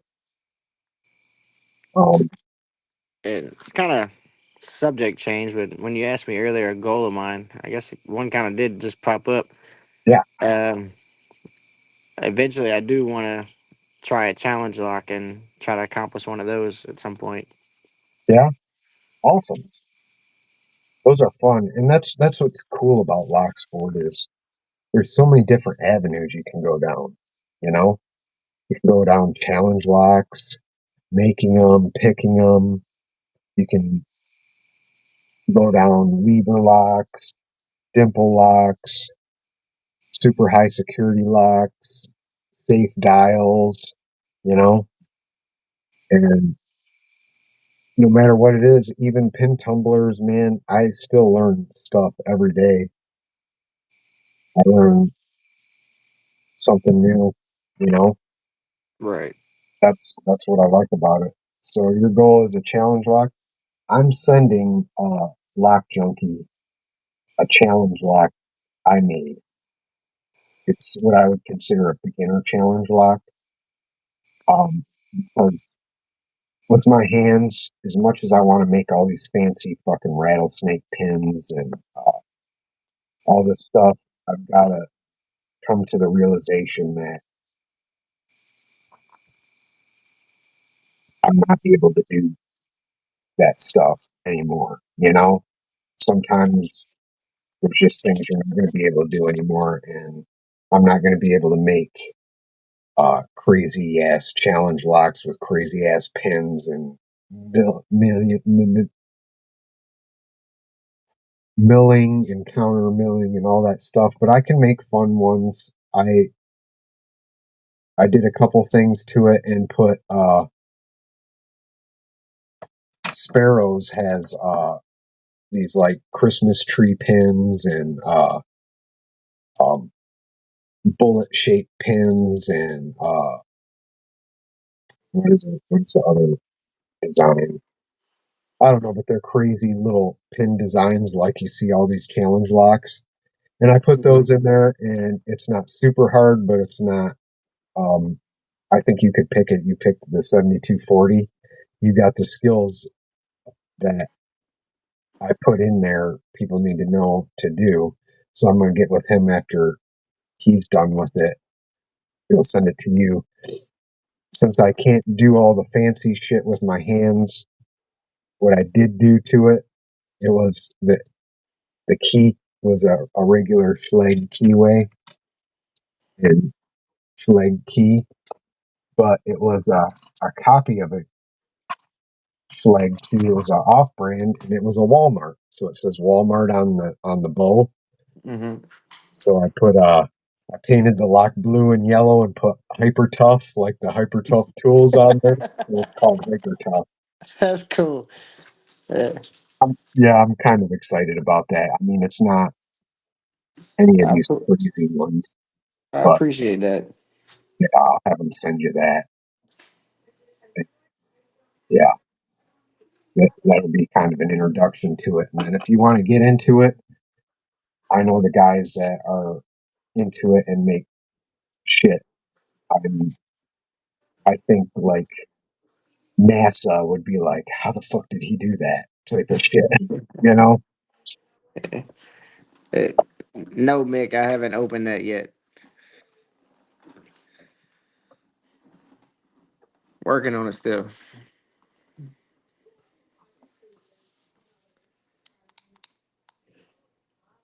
Yeah, sorry guys, I don't. I've been checking the chat too much. I don't even know how many people are on. We got 7 people.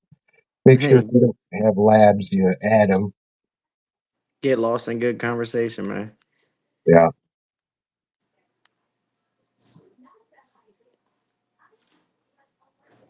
And then you said you were excited about being on here. I promise you, I'm more excited to have you on. I'm just talking way too much. Oh no, man. I take everything you've said has helped me. You know, just me listening. I'm a I don't know how I'm introverted when I want to be. I'm outgoing when I want to be. It's Yeah. like I I don't know. My personality has like many different roles or levels. I'm more like laid back, observe, but then I can blend in. You know, all that different types of stuff. But when everything you said, I've learned from. I wouldn't been able to pop that 7240 if you weren't telling me that I was like right there as I was explaining it and I Hmm. applied it. I would never would have been you know able to accomplish that. Yeah. And this is, I'm normally in real life, I I don't talk this much. I don't unless it's somebody I know, and I have to know you pretty well and be able to hit it off with you. But otherwise, I don't talk. I don't, you And my know, wife still gets mad at me to this day. We'll be in the car driving, and that's when I'm really quiet, is when I'm driving. And I'm a quiet person as it is for the most part, but if I can have a good conversation, I'll engage. But she asks me all the time, "What's wrong?" I'm like, "I'm just driving," and it irks the hell out of her. yeah, I'm the same way. And I've been cooped up in the car all day, fucking going from job to job, and had a stressful day. Yeah, I drive 2 hours each way every day, so I remember those days. yeah. So I'll throw on like a either a podcast or a playlist of one of you guys' videos and just hit the road. Yeah, that's what I do. Have you added that Lock Sport Weekly that a lot of us have been talking about? One of the pickers does a weekly podcast, but he enters everybody's videos that he finds on YouTube into this AI thing. And Hmm. then these two AI generated voices do a whole like morning show type thing on it. Oh It's wow, crazy. It's I haven't heard of that. I'll show it to you in case anybody watching isn't because I can't see who's fucking on because my stupid shit isn't working. Block Sport Weekly. It's done by Lock Cousin, and it's on. This is on Spotify. It's Lock Sport Overview by Lock Cousin. Okay, I'll have to check that out. Yeah, but check it out and comment on there and tell them you like it because I like it and I want them to keep making more because I get a kick out of it. And believe it or not, I went out. I was listening to it the one day and I was like to Rune Smith and Mick and somebody else and me, they were talking about our videos. Hmm. It you can be a small creator and like shit like that, and you'll have a whole segment on a video you did. I was like, holy shit, Mick, dude, you're on Lock Sport Weekly. He's like, what the fuck is that? And then I was like, we got two segments on there, and then plus the two segments each, and plus a thing on the Broken Rune. That's pretty cool. Yeah. So I think it's kind of cool. I know he doesn't just shove every video from YouTube from the week on there.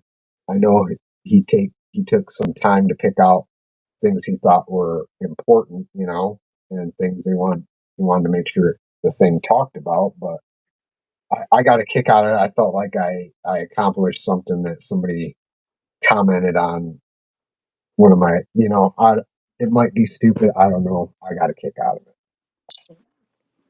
Hey, you enjoyed it. Yeah, but that's what I wait for every Saturday morning is to listen to that. And mind you, you have to keep in mind it's the AI generated. They say the names of the locks wrong. They talk, you know, they're you're gonna be like after an episode or two, you're gonna be like, oh, I know what they're exactly talking about on a few things. Right. Because they're not gonna say multi pick picks. They're gonna say I forget how they say multi pick, but they do A.B.S, us, and then you kind of get a kick out of how they pronounce the shit. I don't know. It's pretty. It's fun. I like it. I think everybody should watch it and support that guy. Yeah, it's pretty cool. He's taking the time out of his day to look for things like that. Yeah.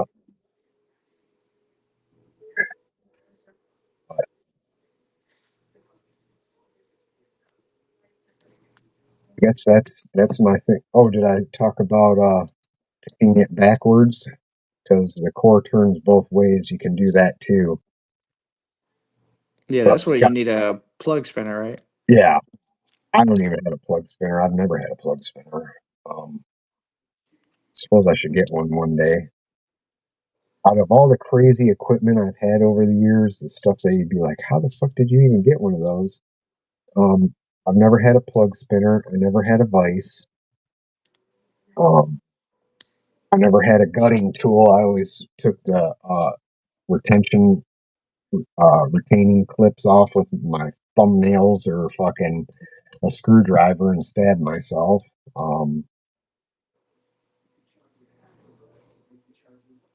so if you're just beginning, there's things that make a lot of things easier, but there's ways around it to where you don't got to go out and spend fucking $200 to get started in lock sport. In fact, we're going to do a video on it, and the reason we haven't yet is because I got behind on everything. It was Right. lock picking on a budget. Oh, Understand that. huh? Did I understand that? I'm even looking into some of the Shackleman stuff. Yeah, I got some stuff coming. I can try to play with that stuff a little bit too. Give me more avenues of things to play with. yeah. And the thing with the handcuffs and stuff, um, I don't deal with it for other reasons and stuff like that that don't need to be going into, but it's a good skill to have. If Right. whether you want to get into the full Shackleman type thing and go on with whatever they're doing at the moment, uh, I don't, but I had fun with it when the little bit I did. It was kind of a break from picking high security locks and stuff like that. It was doing something kind of tricky and fun. And there's some good people over there, and um, yeah, it was pretty fun. But I think it's also a very good skill to have. Yeah, I just like learning different things, and Yeah, I'm more of a like I said, I like figuring out how things work and learning new things. So it's just something that I can play with. If I get tired or if I don't have a lock at the time that I want to, you yeah, know, kill myself over, I can play with something different for the day. yeah. And sometimes it's good to have something different to play with for the day because you're kind of like me. You get fixated on something, and you're gonna go at it till you drive yourself insane. So sometimes it's good to step us to something else. Right. And I don't want to get burnt out either. So it's Yep, the more things I have to do. yep, I'll always enjoy playing with whatever I pick up. yep. And it's something different. 'Cause- and even lock sport and picking burnout is a real fucking thing. I've been burned out before, and I've been same thing with the YouTube thing. I got wound up in it trying to get a shit ton of subscribers and stuff, and kind of lost my way on what I originally wanted to do with my thing because I thought I could reach more people, and the more people is better. And I burnt myself out on the YouTube, making videos, and I stressed myself out over it and stuff like that.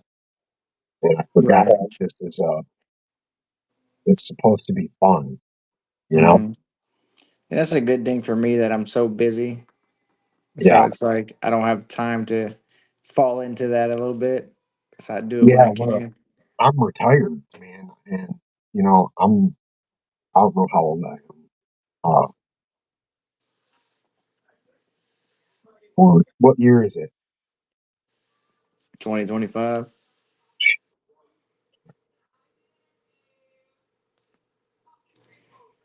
So I'll be 46 in November, and I've been retired for a few years now. I have all the time in the world to burn myself out on and um, over obsess and get fixated on locks and shit to where I burnt myself out twice over the last probably year on locks and doing the YouTube and stressing myself out. Right. Pace yourself.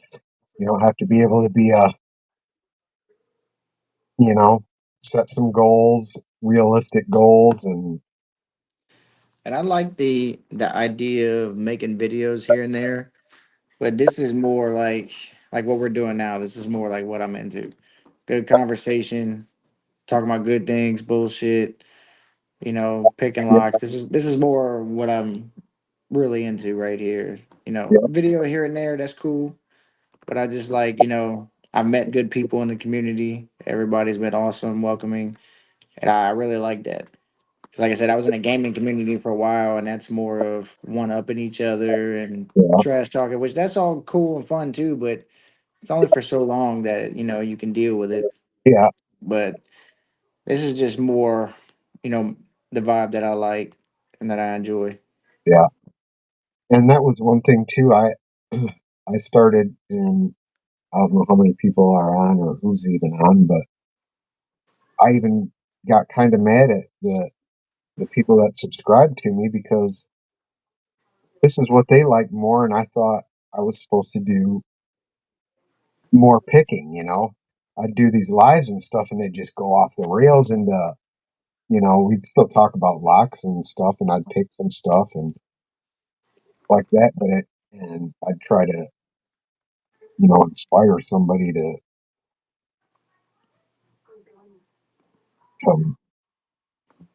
to live a life and not be, you know, just try to inspire people into something good, and the, the lives and shit would go so off the rails, and I was like, never gonna get subscribers because I'm a lock picking. I was using the lock picking to bring people in to have good conversation, but I'm not doing as much lock picking, and I stress myself out over it, and then I realized what a blessing this is. That you learned some things tonight. I hope anyway about lock picking, and we picked locks, and we had good conversation, and I didn't realize how good this content was. Right. How much people enjoyed it, and it, Yeah, because there's many different levels that people can relate to other than picking. But when you can put it all together, yeah, it's something good, I think. I think so too. And that was kind of my goal, was to, how you remember, he might be too young, Bob Ross, Yeah, I know who he is. painter guy. Yeah. That's what he did. He tried to inspire people and tried to help people mentally and things like that, but you didn't realize it because he was doing it while he was teaching you another skill of painting, Right. but psychologically he was, It's always calm and yeah, you know. and teaching you how to be a better person also, Right. and to strive to be a better person and realize, happy mistakes. It wasn't just about painting, it was about happy mistakes in life. Yeah, I messed up, but that mess up, I know I won't do it again, but it put me into a position where this happened that was good. Happy accidents, all of his stuff had a double meaning to it. That's Right. kind of what I was looking towards. And then I got it and didn't even realize it. And now I really enjoy the lives, and I'm not like, man, it's screwing up my lives that we're not picking the whole time, you know? Yeah. All of that, hand cramps are a real thing. Yeah. Like the other day, I did a live, and I don't think I picked a single lock because I had hand cramps. So we talked about some locks. Then it went off the rails into something else, and it was still a good live, and people enjoy it, and you know, Yeah. awesome. What That's what it's all about, man. So you're interested in the CL making? You're interested in you're at that green belt type level. Um,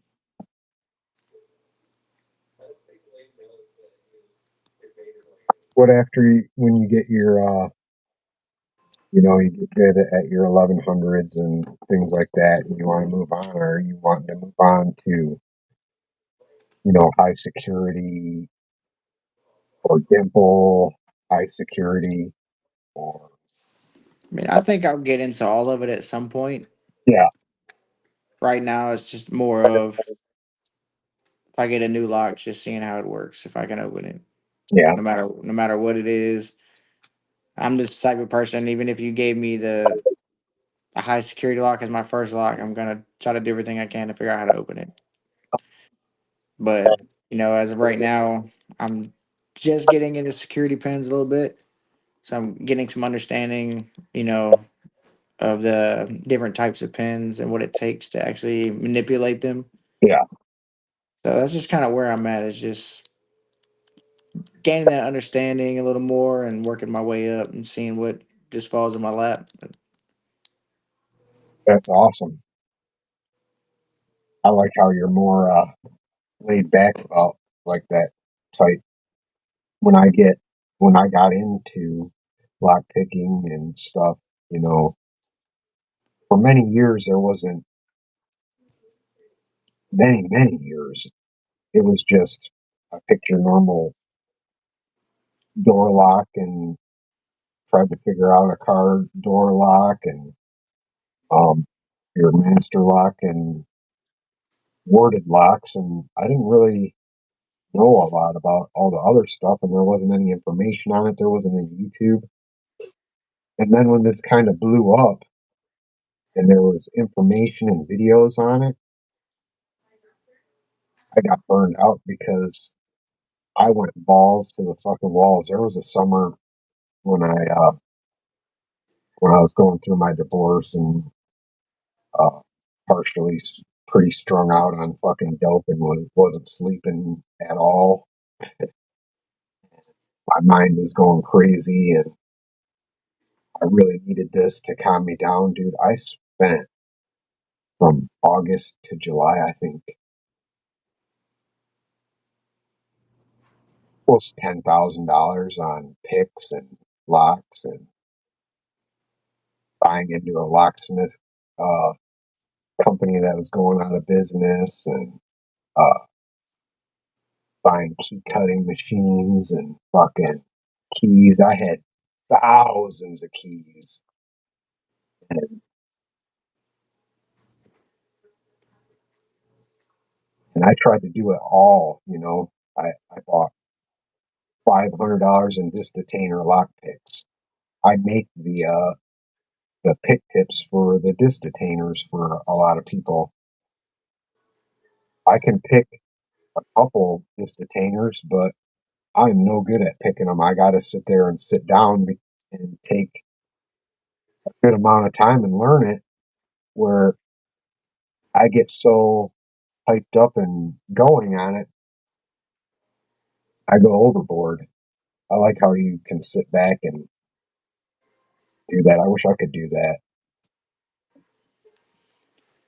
Yeah, it took me a while because I've had pretty bad anger issues and stuff like that. So, um, really, my kids is what helped me out a lot with that because my wife's been a stay at home mom for like 10 years or so. So when I realize if I'm not working or if I let my anger get the best of me and I end up back in jail and stuff like that, then who's looking after my kids? So I kind of had to figure out a way to contain that and harness my anger and stuff. Sometimes I find myself um, to like my breaking point, and then that's when I, you know, start smoking a lot. Might vent a little bit, but I bottle a lot of shit up. I don't really express too much things, and if I do, something's wrong.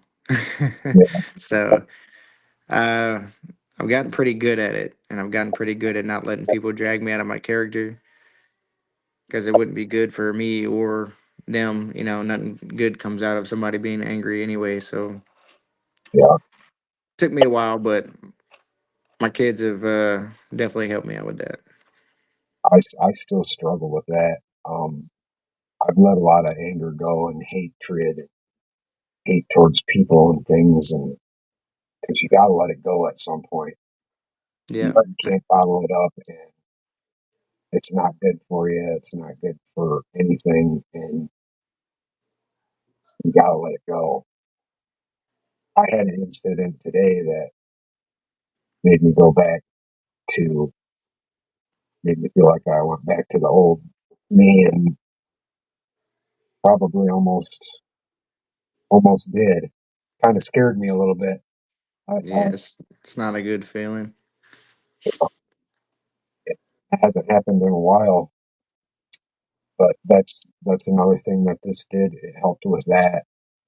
Was I had a lot of hate in me. It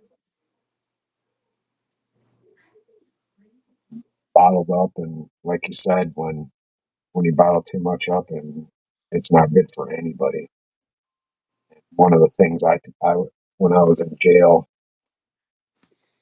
I got to take a sewing class for one of my things when I got into the halfway house. I got to take a sewing class, and it was part of my anger management training that I had to do to get out of the halfway house.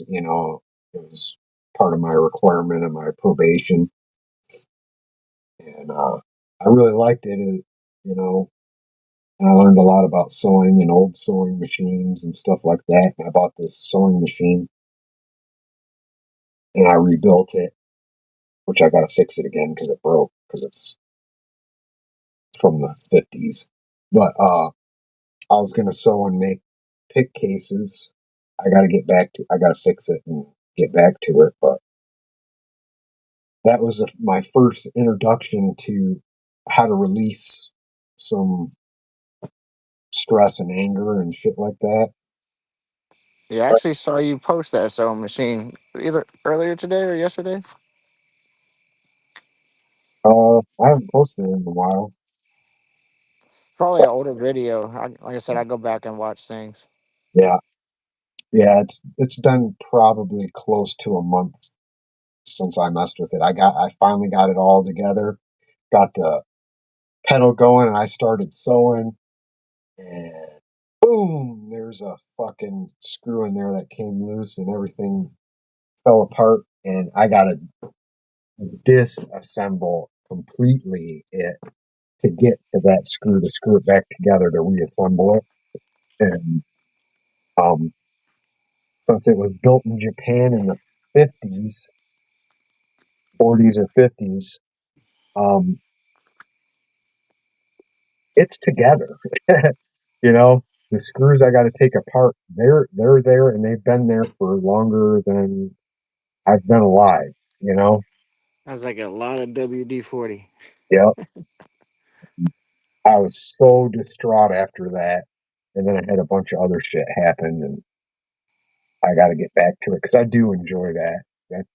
That's a good thing for me, and picking's a good thing for me. I'm glad to hear your kids are one of the things that keep you on that path.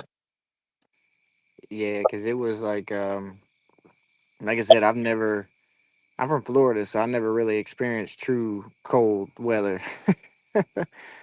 So when I got here, my wife got pregnant with my first child, and I got into construction. I was on a cooling tower, so I'm like 300 foot in the air. I didn't know what hand warmers were. I didn't know what bibs were. So I'm wearing like everything in my closet, and I'm freezing my ass off. Uh, I would sit there and tell myself that, 'cause I wanted to quit. I was like, I can't quit. I got a baby coming. I got to pay for this somehow. So I would sit there and talk to myself the whole time. I look, people thought I was crazy 'cause I was sitting there talking to myself, trying to keep me going through the day. Wow, yeah, no, I get it. I was born in Michigan. It's fucking cold here in the wintertime. I hate it. I've hated it from the beginning. I wasn't even a kid when I was a kid. All the other kids were out snowmobiling and fucking sledding and skiing and snowboarding and shit. I was like, fuck you guys. I didn't leave the house until fucking spring. And my brothers and sisters were all born and mostly raised in California where they didn't have to worry about that. And I should have been born out there. And, you know, because my brother loves the snow and all that shit and moved to Alaska. And then my dumbass, well, I kind of had to. I finally, I had finally hit my rock bottom, and my brother helped me out and got me up in Alaska and got me away from everything and everyone, and uh, got me back on track. Right. I don't Um, mind looking at it from the house. yeah, I'll take the kids out in it for maybe 30 minutes or so, but that's about it. yeah. I hate shoveling my driveway.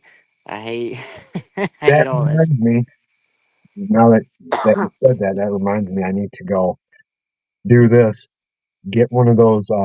They're they're weed burners. You hook to a propane tank, and instead of shoveling it, it's a big torch that you. Oh yeah, I've used those for like asphalt work. Yeah, and instead of shoveling it, you just fucking melt it off. That's what I'm doing this fucking winter. I'm done with it. That's actually a good idea. And it's not that expensive either. Yeah, It's twenty thirty. probably cheaper than paying somebody to come plow your shit for you. Yeah, and it'd be fun. It's like a fucking flamethrower. Well, knowing me, I'd set the kids out there with it, and But yeah, I I said from when I was a little kid, I'm like, I'm moving the fuck out of Michigan. I hate the cold. I don't like it. I don't want to be here. And the first time I finally really move out of state for a significant amount of time, I've lived for. Uh, I used to stay the winters in Arizona and San Diego, but I didn't live there. I worked there for from November till, you know, Marchish. And then I came right, back here. because our winters in Florida was like. I remember back when I was in like my school age days, is the winters in Florida is like in the mornings you're wearing like a hoodie and jeans, and then summertime you're sweating your ass, or in afternoon time you're sweating your ass off because now the sun's out. Yeah. So it's like how consistent for us. And then I end up in Alaska. That was shocking. You don't know cold until um it gets so cold up there that ice isn't slippery. you want ice on the road because it's sticky and your tires stick to it, believe it or not. There's a sticky ice because it's so cold up there. Wow. That blew my fucking mind. Yeah, because there's a guy that I worked with. He's retired now, but he actually bought a truck that was shipped from Alaska, and it actually had a battery warmer in the Oh, truck. yeah. Yeah. You got to have a battery warmer and a block warmer, which I put in, I bought, I might as well put it in the Jeep anyway, because I got my Jeep still up there. I came down here on vacation a couple years ago. I rode my bike down here to visit my kids and I never left. So I've still got locks and kicks and all kinds of shit up there and the rest of my clothes and tools and I got to get back up there. But it's it's crazy up there. And I'm a nighttime person. Uh, I'm always up late. I don't sleep that well, probably because of years of drugs and seeing horrifying things that keep you up at night. And I completely understand. I thought I would be cool with how it stays dark all winter. You get like a was it like a week of sunlight or something like that? Up in northern from where I was at, I lived down in the Kenai Peninsula, right by Anchorage. Hmm. Um, so at the worst, the sun would come up about 10 o'clock in the morning, and by 3 o'clock in the afternoon, it was dark. That would drive you crazy. Yeah, I was like, dude, that's fucking fine with me. I'm up all night anyway. Right. It's it's I don't know what it does to your psyche, but it fucking broke me for a while, and I was up there trying to fix my psyche, and I was like, what the fuck is going on? You Yeah, know? because me being a night shift guy, because even before I got back on night shift, I was working days and nights in the same week. But me being on night shift permanently, it's like I'm up all night, and then sometimes I get those days where I'm up early, and it feels like it's 8 o'clock at night, but it's only like 3:30 in the afternoon. Yeah,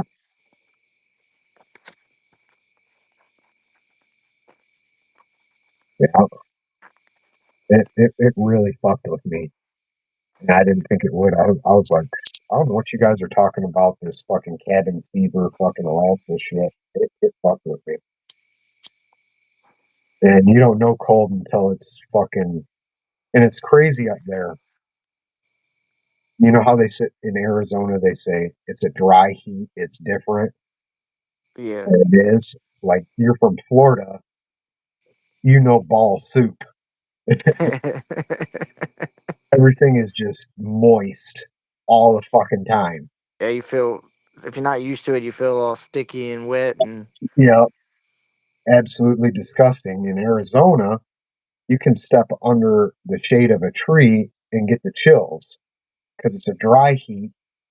And if you're not in the direct sun, there isn't the humidity to get the shaded part warm. right.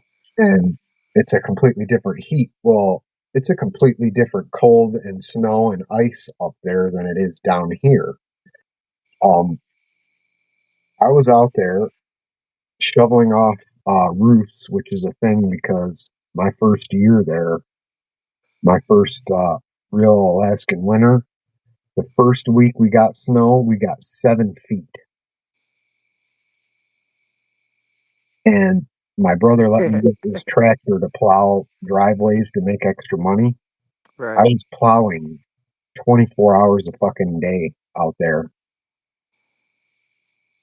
Yeah. for like a week, and it didn't stop snowing, and it was foot after foot after foot, and I literally plowed everybody's driveways to where it was so high the dumper on his bucket wasn't high enough that I would drive up. And I've got pictures of snow stacked up on the top of my Jeep as tall as me, 5 feet, fucking 10 Damn. inches tall. Keith Man said it's just Michigan. Satan kept asking for heat the last time I saw him. Yeah, right. But I'm used to snow. I'm used to snow in the feet. I'm used to, frigid weather. But it snowed like in 3 days, it snowed 7 fucking feet. I don't know if you understand how much snow that is. It got to the point I had nowhere to put the snow that I piled. Right. Everything was full. I couldn't put it in their yards anymore. I couldn't put it in the ditches. There was, I literally made walls around people, like, uh, walls around their whole property of snow fucking 14 feet high, you know?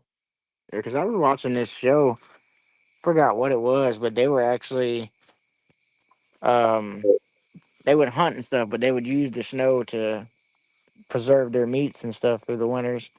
Yeah, yeah, you can definitely do that. And yeah, that was shocking. And how I started making a little extra money up there um, was, my first winter plowing driveways with my brother's tractor and shoveling roofs off, which was a horrible idea because I literally the summer before that almost died from a hernia that I hadn't had fixed yet. That's dangerous, anyways. Yeah, Accidentally get collapsed on. yeah. And I shoveled off my roof, the neighbor's roof, and two neighbors' roofs. And there were ranch style houses, you know. Um, and there was snow, so much snow on them that instead of getting off the ladder, I just stepped off onto the pile of snow and walked down it. And then had to make sure that I had a path so that they could see out their windows and a path so they could uh, walk out their doors and shit. That's how much fucking snow there was. Yeah, yeah. I'll stick with a little bit of snow we get here. And then it dropped to 48 degrees below zero. Mm-mm. No, sir. I'm good here. I 48. I got a picture of the gas station with the little temperature sign on it. 48 degrees below zero at the end of my street. I'm like, holy fuck. That was fucking terrible. But like they say in Arizona, Alaska is actually a desert. Um, yeah. very dry, believe it or not. Um, so it's a dry cold. That's so when you get your snow and you're freezing at, it's 20 degrees out. 20 degrees feels like minus 20 in Alaska Yeah. is the equivalent. So that was kind of weird to get used to because it was 20 below and I'm like, I'm used to this. Or they said it's cold out and I'm like, yeah, I would assume it's probably like 20 out, it's cold, that type of cold. And they're like, no, it's minus 20. I'm like, holy fuck, that's a different cold. And then once you get into minus 25 and above, it doesn't fuck, they're fucking cold is fucking cold. Dude, I can't stand the cold at all. I hate it. I hate it. And I used to be the guy that liked the heat and I got fucking heat stroke. Now I can't handle the heat or the cold. Right.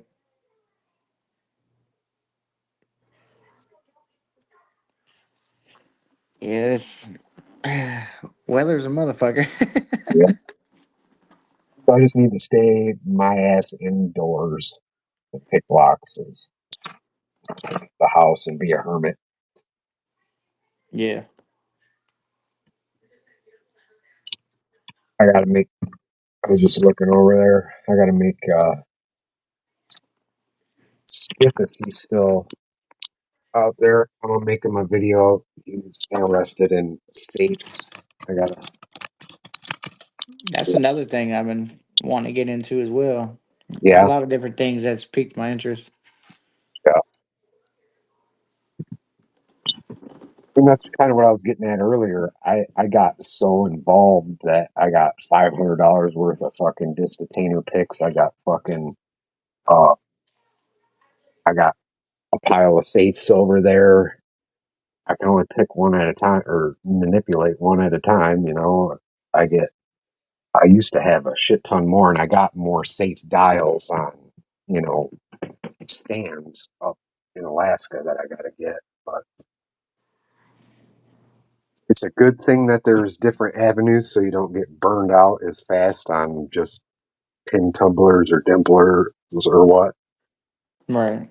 But it's also a curse because people like me are interested in all of it and want to do all of it right now and don't have the patience to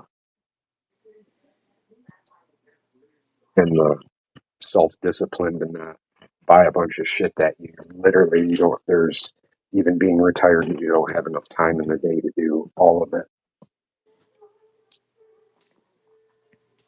Yeah, I'm kind of the same way.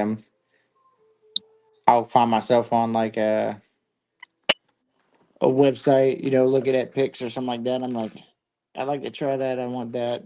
Try this. Yeah. And I end up with nothing because I can't make my mind up. Oh yeah. And then I was, God damn it, you fucking asshole cat! I ought to fucking kick you in the.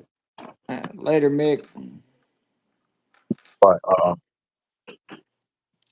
I used to before the accident and shit. I made a lot of money. I had my own business and I had stupid wasteful money, and then I got divorced and still had my business. And before it, I just fucking went did a fucking swan dive into rock bottom. Um, I had I I lived in my buddy's barn. I didn't have any rent to pay. I had my brand new truck was paid off. You know, I walked into a the the Ford dealership, which I'm still pissed. They talked me into buying a Ford. I didn't like that thing, but I bought a brand new right off the lot, fucking leather interior, fucking all the bells and whistles. 2018 or 19, paid cash for it, walked out. It was mine. Um, I didn't have a car payment. I had insurance, my insurance for my business, and gas. So I had no employees then, so it was just me making all the money. And I bought, like I said, that summer I spent $10,000 in a month and a half on every lock pick set, fucking lock you could imagine. I've lost more locks and lock equipment and lock picks and uh, in my divorces and shit and all that than most locksmiths have in their shop.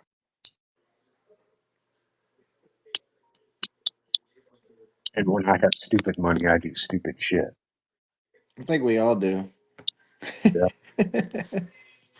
So I was walking around with, which I normally did anyway. I always had a lot of cash in case I wanted to buy a motorcycle or a bike I seen off the side of the road for, a good price. But one pocket had 3 to 10 grand. The other pocket had an ounce of dope, and I was off to the races. Right.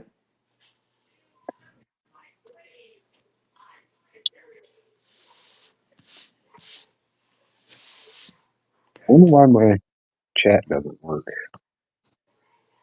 Weird. But Dean P, what's up?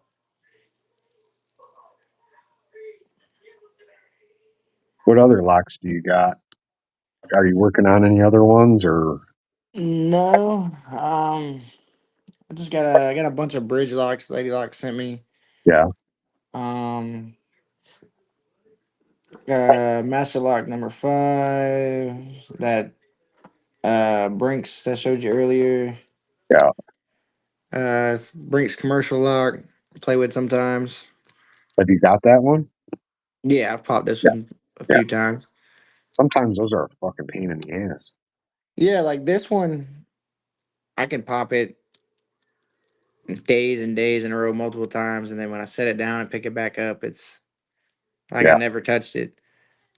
And you're gonna And find when you make videos and shit about locks,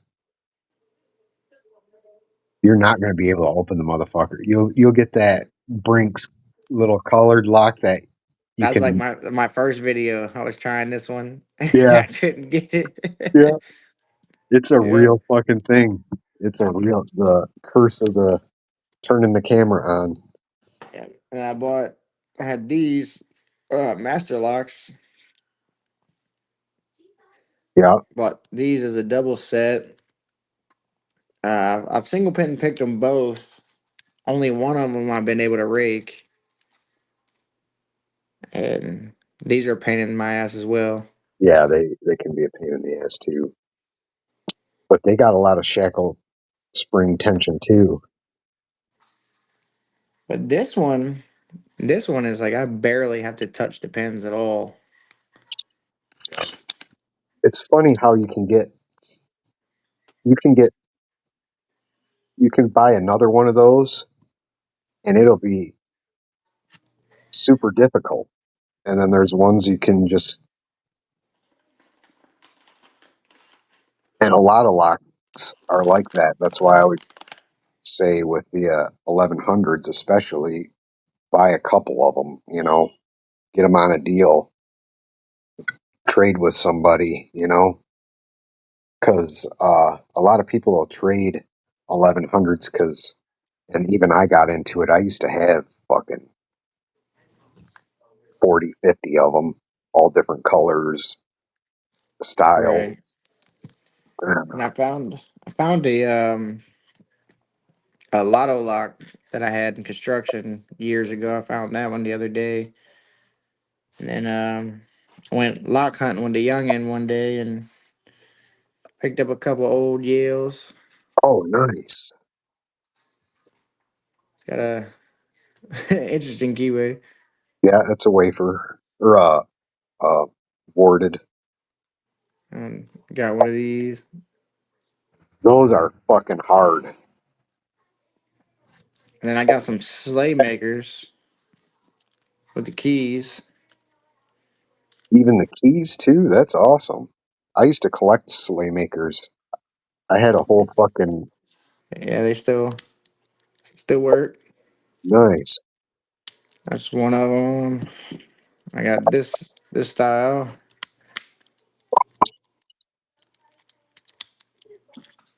I like that. It's got some crazy bidding.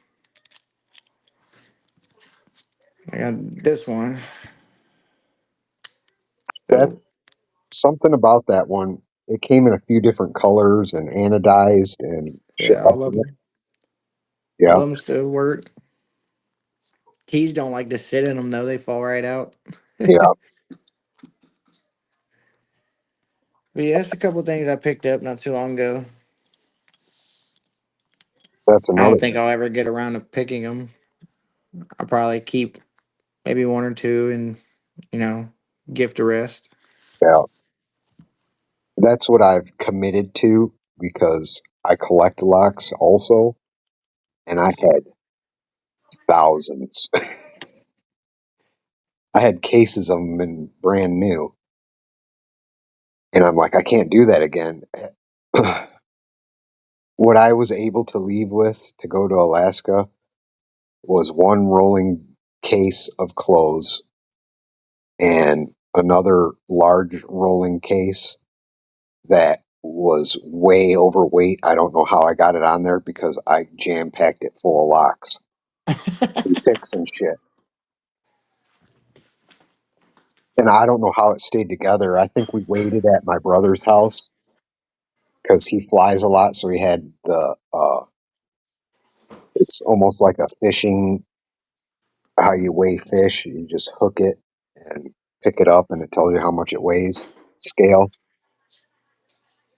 And my rolling case, which instantly broke the wheels when I tried to roll it, weighed either almost or 80 pounds, and 40 pounds is the limit. I don't know how I got away with it, but yeah. So I got close to 80 pounds of locks, and They was probably running short on ticket sales that month. yeah, for sure. I felt bad for the fucking people who got to load the planes. I was like, because I had to drag that fucker because I loaded it up full of locks and all my picks that I was able to get and shit that I didn't leave here. And I picked it up, grabbed the handle. The handle, of course, broke instantly from the weight. And then I took two steps and the little wheels just, you could hear them just giving out like, "Arr." I'm like, fuck.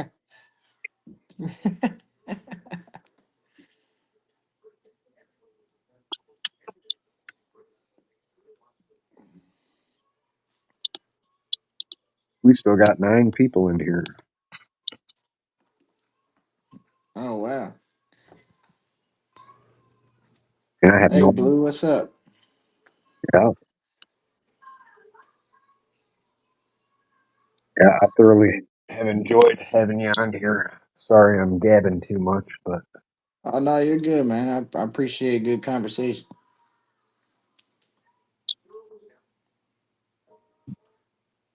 I get in the mood. I'm glad we decided to do this and decided to do it tonight because I needed some good conversation. God damn, fucking son of a bitch. If I don't die trying to get back to my room in the dark with my grandson stuff everywhere. Watch your funny bones. Yeah, my not so funny bones.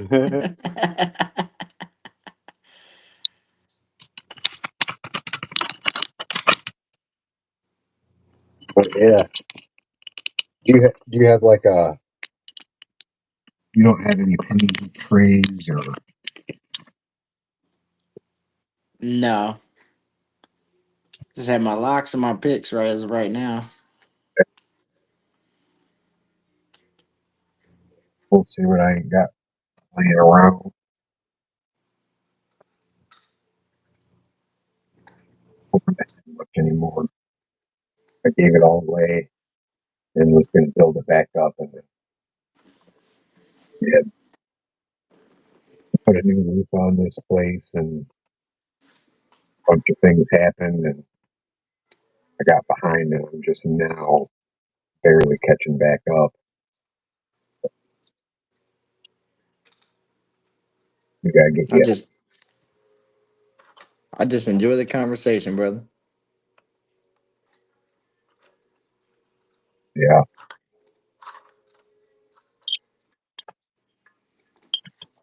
I got to learn some new things this evening, so it's been very productive for me. good. Hopefully it works out, and we can get that 1100. And oh, I was gonna tell you, and whoever needed to hear it or is still on here. In fact, I'll pull it up so you guys can see it. Um, what really changed the and explained in a really good way for me anyway. Uh, Picking the 1100 and instantly changed and stepped my game up in the 1100 was fish picks. He has a great video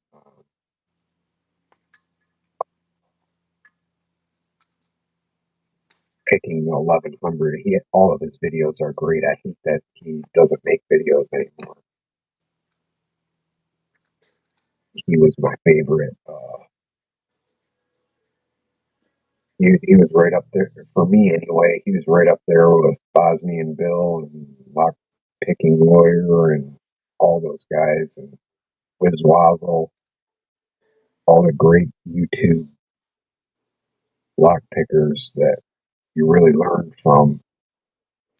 I dare to I, say he might even be better. I appreciate that, Conquy. I hope you feel better.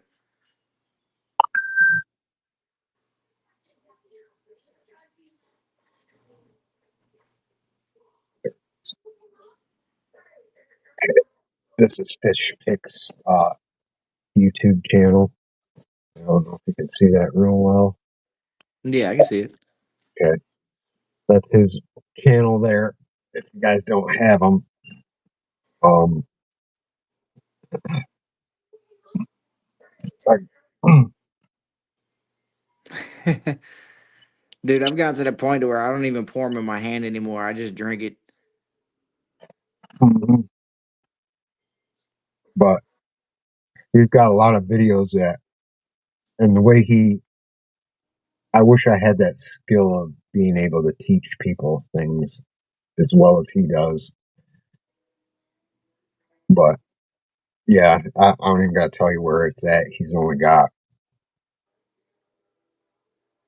uh, maybe 30 videos, and they're all right there. And the 1100s in there.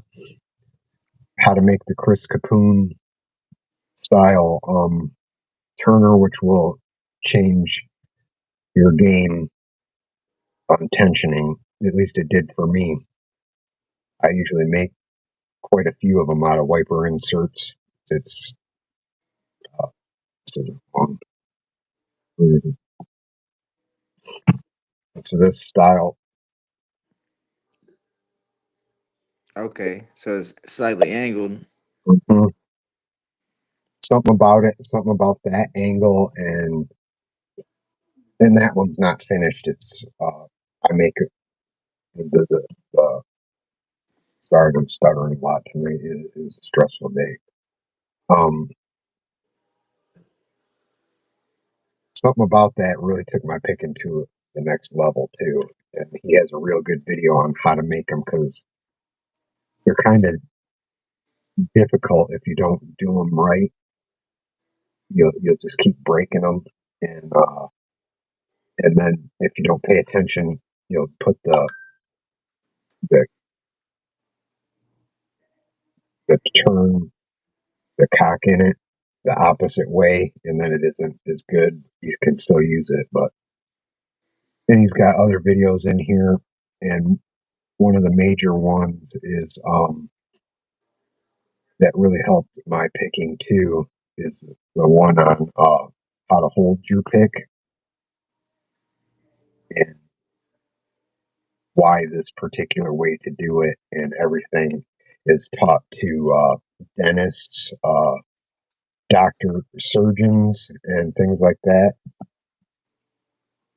And I think that's what I don't know for a fact. I've been going to ask Jimmy for quite a while, and I never think of it when I do talk to him. But because he based his picks off of a scalpel handle, because that's the best through scientific research, is the best shape, which pretty much saved me to be able to still pick today. Because I almost gave up about a year ago, and a good friend sent me these, and I'm able to pick again. I don't. If I'm gonna do a picking session or a video or something where I'm gonna be picking a lot, and I didn't, I'm not doing like what I did with you tonight for a few minutes with the small handles and stuff. I, If I Later, guys.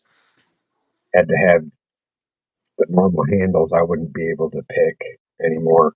I can do it for a little bit, but to, that's what I'm saying. But anyway, his video shows you the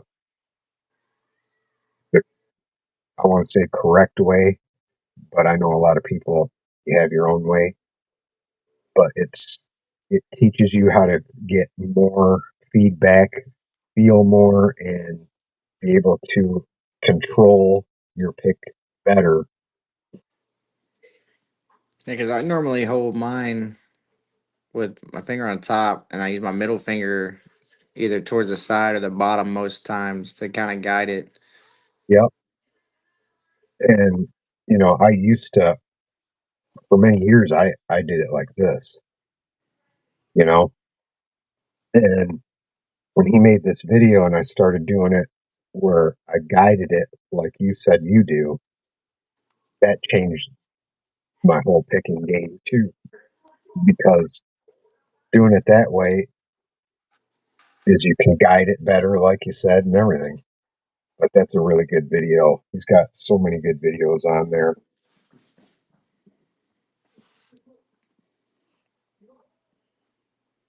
I always try to tell new pickers and stuff like that to get on fish picks and watch his videos and learn about that. So the holding your handle and why it is the way doing it that way is so good and the benefits of it. The 1100 video is amazing. It really broke it down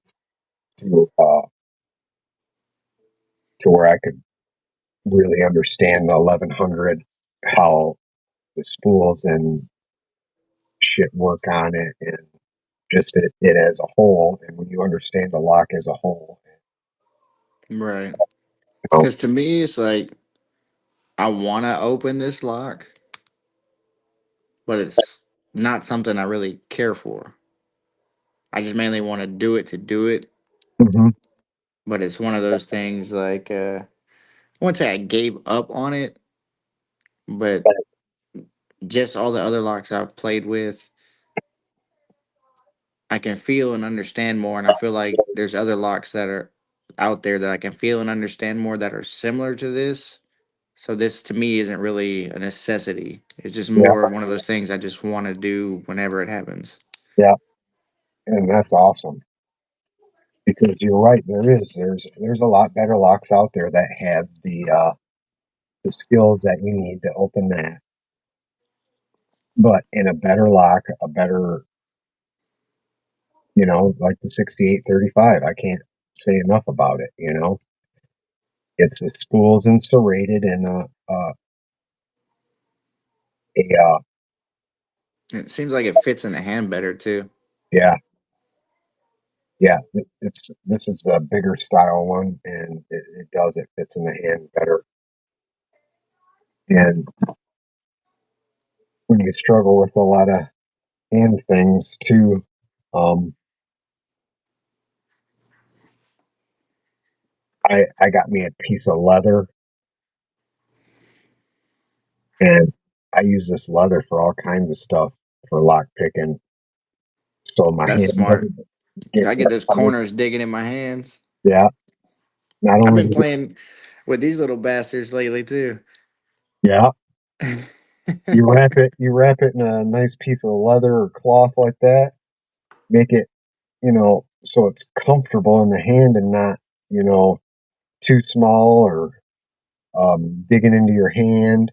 You know, now I got you know a good feel of it, and then another thing you can do too once you get into like the pack locks and the ones that really have heavy shackle tension, you can relieve some of the shackle tension on it and wrap it around, you know. And funny thing, I learned if you don't have Keybeard, he's a good channel to have, and he's a OG and people don't even realize that how long he's actually been around, and that he even has a picking. If you want to call it a picking hack, that he coined the phrase and invented. And I took his idea and put it with my leather strap. He used to, when pack locks came out, he would take rubber bands and wrap them around to relieve that shackle tension, Mm-hmm. because the shackle tension on those are fucking heavy. Yeah. I can't remember what the catchphrase is for that, but yeah,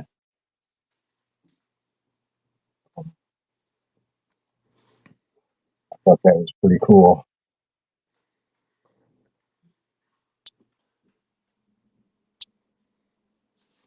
Ah, shit. Yeah, there's a lot of different things that. That's one of the things that I think about a lot too is how everything started, all the trial and error. They had the trial and error of making the lock, and then the picker itself had the Yeah, trial and error, and then how they relayed that. yeah. I I love the history of that and locks. The histories of the companies. Like there's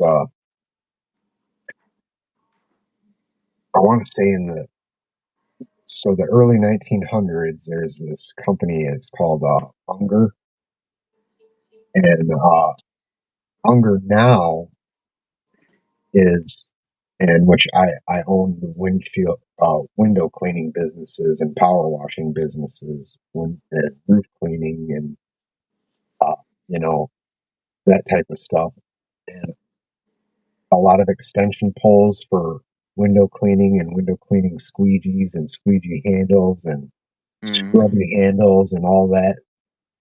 It's a window cleaning company that makes uh, commercial window cleaning equipment, up to Right.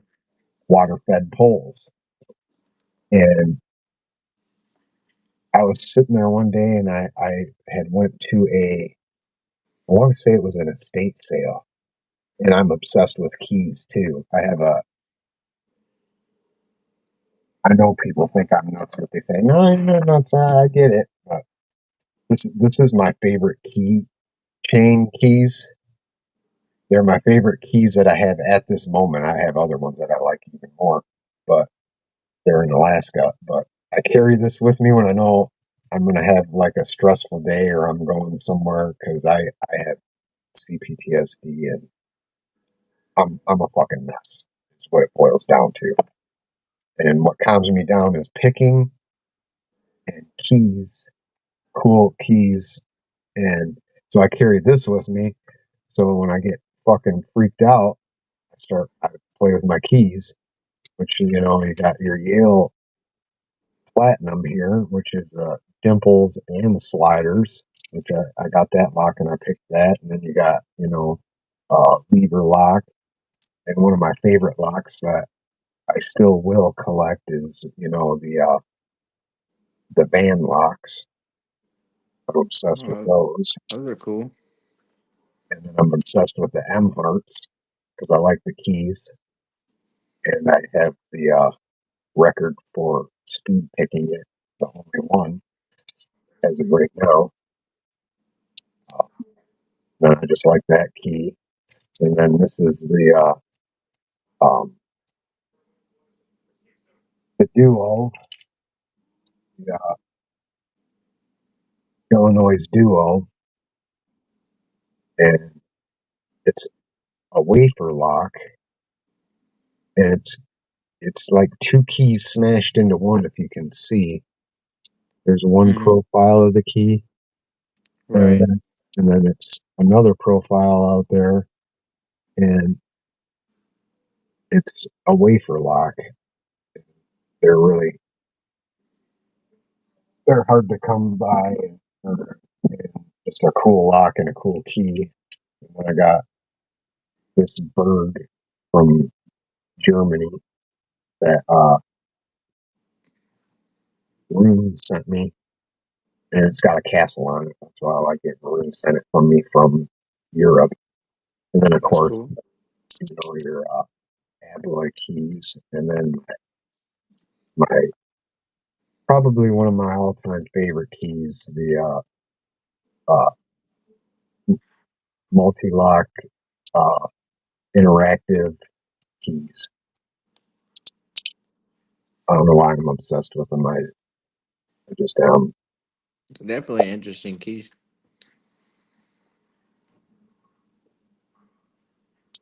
Yeah, I know. I'm fucking nuts. I Like realize I got it. a I wish I had my work keys with me, but I got a key. It's crazy because I was actually looking at them and it looks like a normal key, but if you actually look at the side of the profile, it's got one dimple. Oh yeah, Yeah, so it's like you would never know that damn dimple was there unless no. you looked at the key. Huh. Well, I wonder what. Now I want to know what lock that is, so I can pick it and find it. And I used to be obsessed with fucking American keys. I've kind of gotten over that. I don't know. I just like the shape of the bow. Right. I realize that it's fucking insane. It's autism, uh, compulsive disorder, um, trauma response, all wrapped up into one crazy fucking lunatic here. But yeah,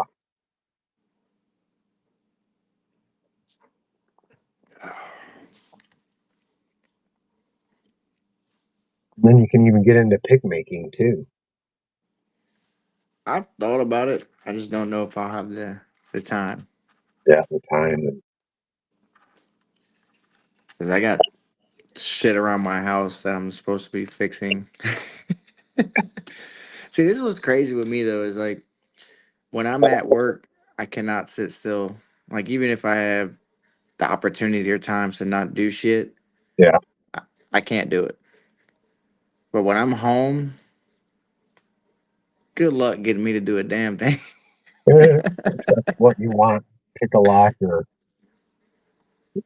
yeah, I'm kind of the same way. I got this whole fucking house.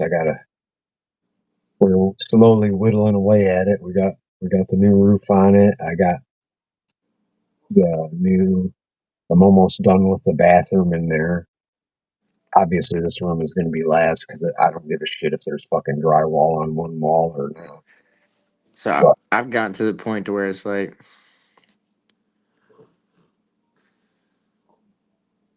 I believe she knows it, but I kind of like play into it, and she's probably hearing me now. But my wife assumes I don't know how to do shit, so I just play into it. Like, yeah, I can fix that, or I can build that. Oh, you don't know how to do that, and I'm like, yeah, you're right. And actually, thanks to her, I have to go buy an air compressor, a Bradley nailer, because in one of our pantries, it's not a flat floor, so it's got probably like a foot that's flat and then it slopes up, yeah. and she likes to throw shit down there. And there was actually gallon jugs of water she used to keep in there. Well, one day I'm carrying something down the stairs and I see a pocket in my drywall. That pocket is fucking water. So I go in there and tear everything out, and everything she's throwing on top of it has smashed a jug of water. So now I ripped up the wood floor, all this siding and shit, let it air out, and I didn't. It's all tongue and groove shit, and I didn't mark it, but I put it where I knew would go what goes where. Then she moved all that shit, so now I get to play build a floor. Yes. I do that to myself. I put things like I haven't been able to finish putting my headers on my bike for the last week and a half. I put shit where I know it should go. When I get back out there, probably Sunday to finish it,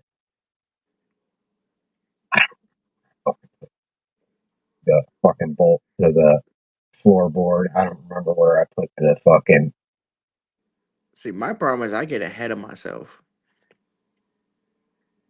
I was doing the struts on my car. Didn't want to do it. Replacing them. Was trying to get it done as quick as possible. So I found myself putting the tire back on and torquing the lug nuts down, and then I remembered that I didn't torque the fucking strut down. So now something I didn't want to do, I had to tear it right back apart, torque it down. Oh God! You know what I do even worse than that? And I did it today on my last job, mainly because I wanted to get out of there. I had something happen at work that really upset me today.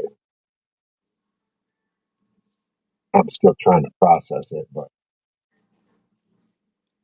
I get either in a frazzle or trying to or upset about something, and it's always when I'm doing something. And since I helped my buddy out a little bit to make a little bit of extra money, because after I got hit by the truck and on disability is not um the amount of money I'm used to having.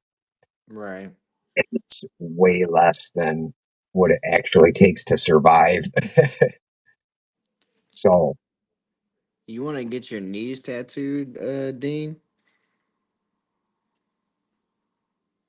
And Dean says he wants to get his knees tattooed.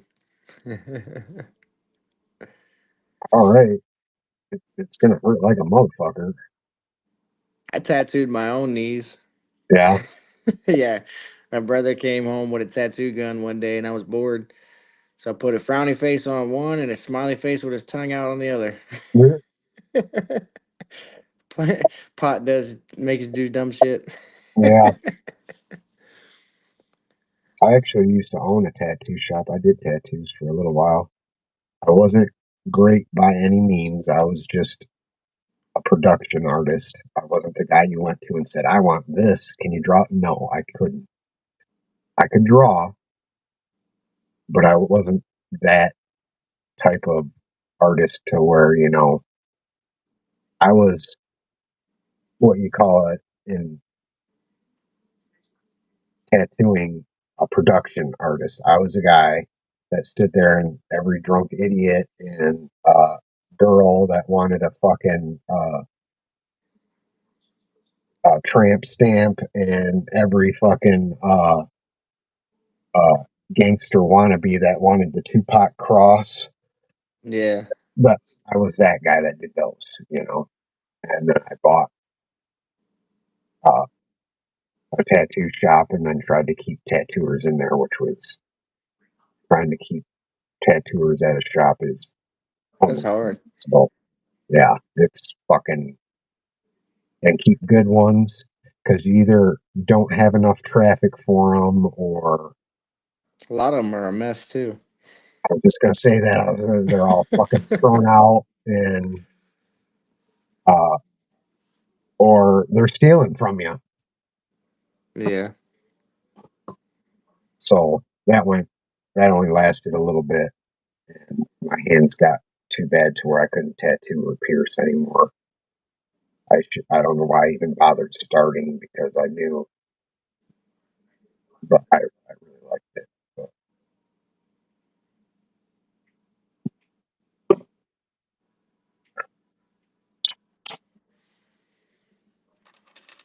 you said you got the dog legs. Which dog legs did you get? I got the heavy dog legs. Happy? And I Awesome. actually ordered some elephant trunks. Yeah, Yeah, I wanted to try those out and see how they work.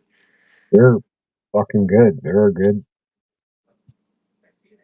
I Yeah, I don't know if you've seen the video I made when I got the dog legs, but man, I told Greyhound, I was like, when I put that dog leg in there, I felt like a virgin getting his first piece when I could freaking touch every pin, and I was like, oh wow.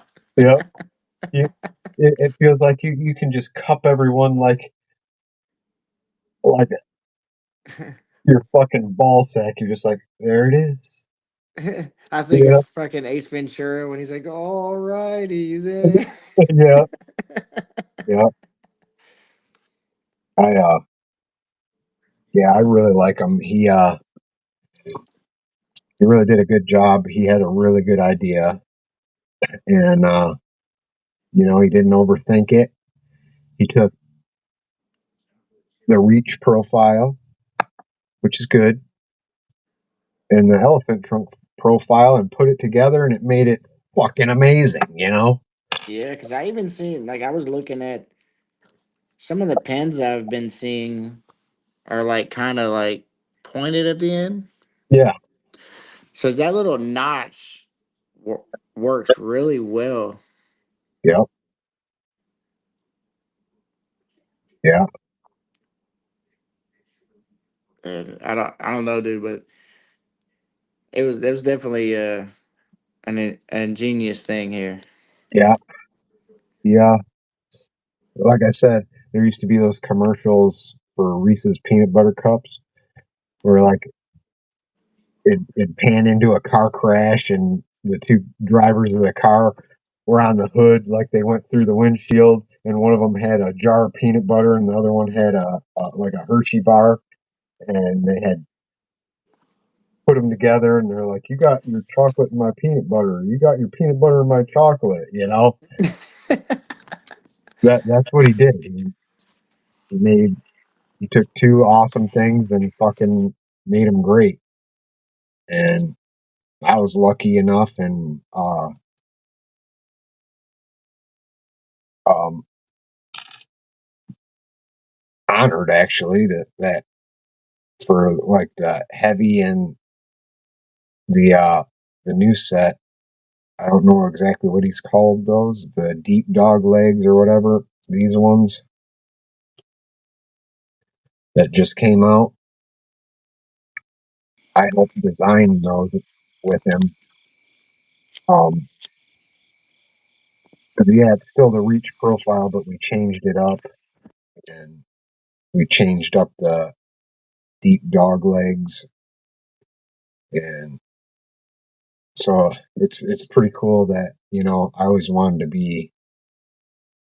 Uh, my my goal was at one point to have one of these picking companies name a set after me, so that Right. as long as the company was going along and everything, after I'm gone, my grandkids and kids can be like, Grandpa has a pick, Papa has a pick set named after him through his company. I always wanted that, and or design a pick, but I've tried to design new style picks and stuff, but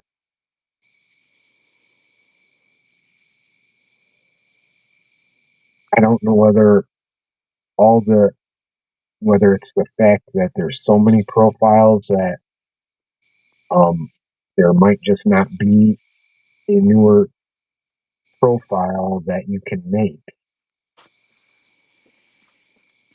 you know, or it's the fact that I'm just maybe not a good pick maker. I don't know, a pick designer.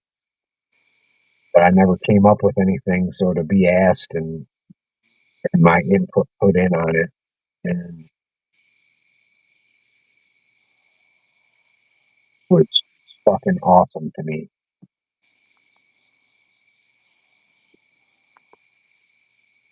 I'm glad you're able to be a part of that. Huh? I'm glad you're able to be a part of it. Yeah, it was, I don't think he realizes how much of a big deal it was for me, because I do have Fucking my bastard. you got one of them things again, one of them hornets. Yeah, I just killed it. Let me turn this camera around. You can see this damn thing.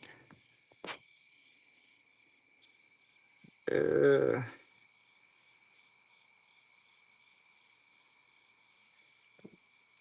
Look at the size of this fucking thing. God, Is that one of them fucking killer bees? I don't know, but I've seen them. I've seen like one or two a couple years ago, but lately around the even like last night I was out here. There was three of them on my fucking door. I've had two go in the house. I killed, and this one just. The only reason why I know they're here is because I can hear. You can hear their fucking wings flapping. It sounds like a damn. I don't even know how to explain it, but it's pretty loud. Damn.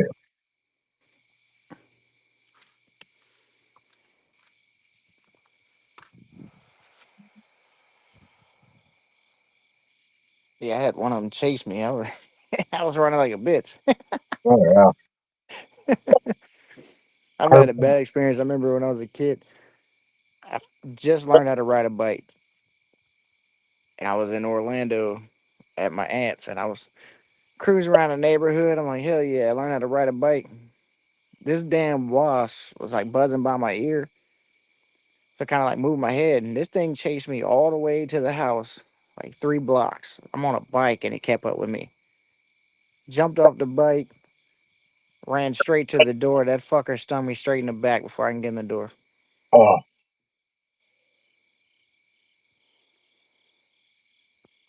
uh, a couple years ago, um, before I still had my company rolling pretty good, and uh, I still had my house with my ex-wife and shit like that. But I went to this guy called for a gutter cleaning because that was part of our services. We clean gutters. So I go over there to clean the gutters. Um, I was done for the day and called, and I was like, "Well, we're actually done for the day and booked for the rest of the week, but we're done early today."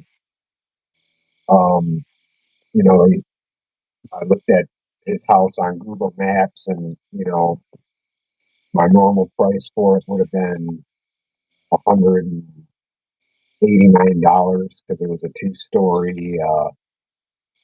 You know, it wasn't a slouch. You know, run-of-the-mill ranch house where you could just get up there and walk. You'd have to ladder some of it because it's a 12-12 pitch and shit, and dormers and shit. So I was like, I wouldn't be able to get to you till next week, or if you want to do it like right now, uh, I'll see if my guy will stay over. And we'll come out right now because we're actually in the area. I'll do it for 225.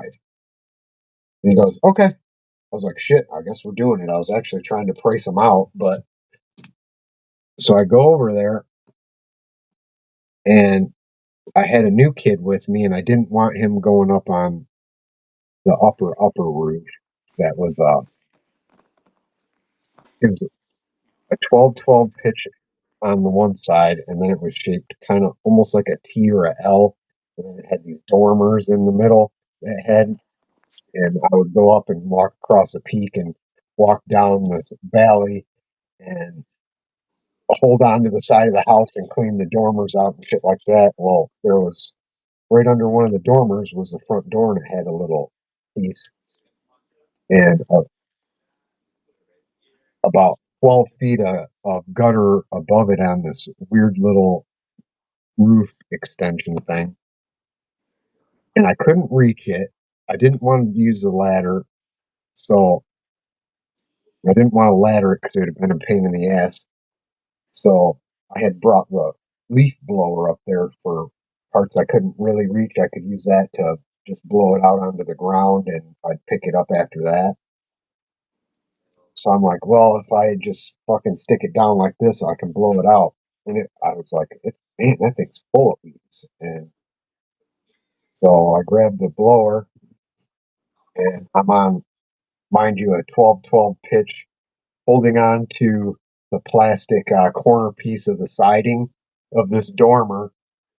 And I got one foot against the dormer, my ass cheeks clenched against the roof, and one foot in the edge that I could reach of this gutter that if I actually put any weight on it, it would fucking snap the gutter off and I'd fall. But the combination of the foot against there, hand against the plastic siding and that little piece of gutter, I was able to turn the blower up like this, and I turned it up, stuck it in what I thought was leaves. It wasn't leaves.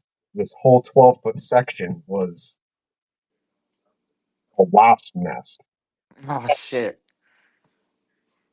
And when I stuck it in, I was like, oh no, this doesn't sound right. It doesn't sound like leaves. It sounds, and I'm slowly putting it together, and all of a sudden I start getting stung. I got stung over 30 fucking times. And luckily I wear like tight boxer brief things because I had shorts on and they had flew up my pant legs. I was stung all in my crotch, all in my ass cheeks, and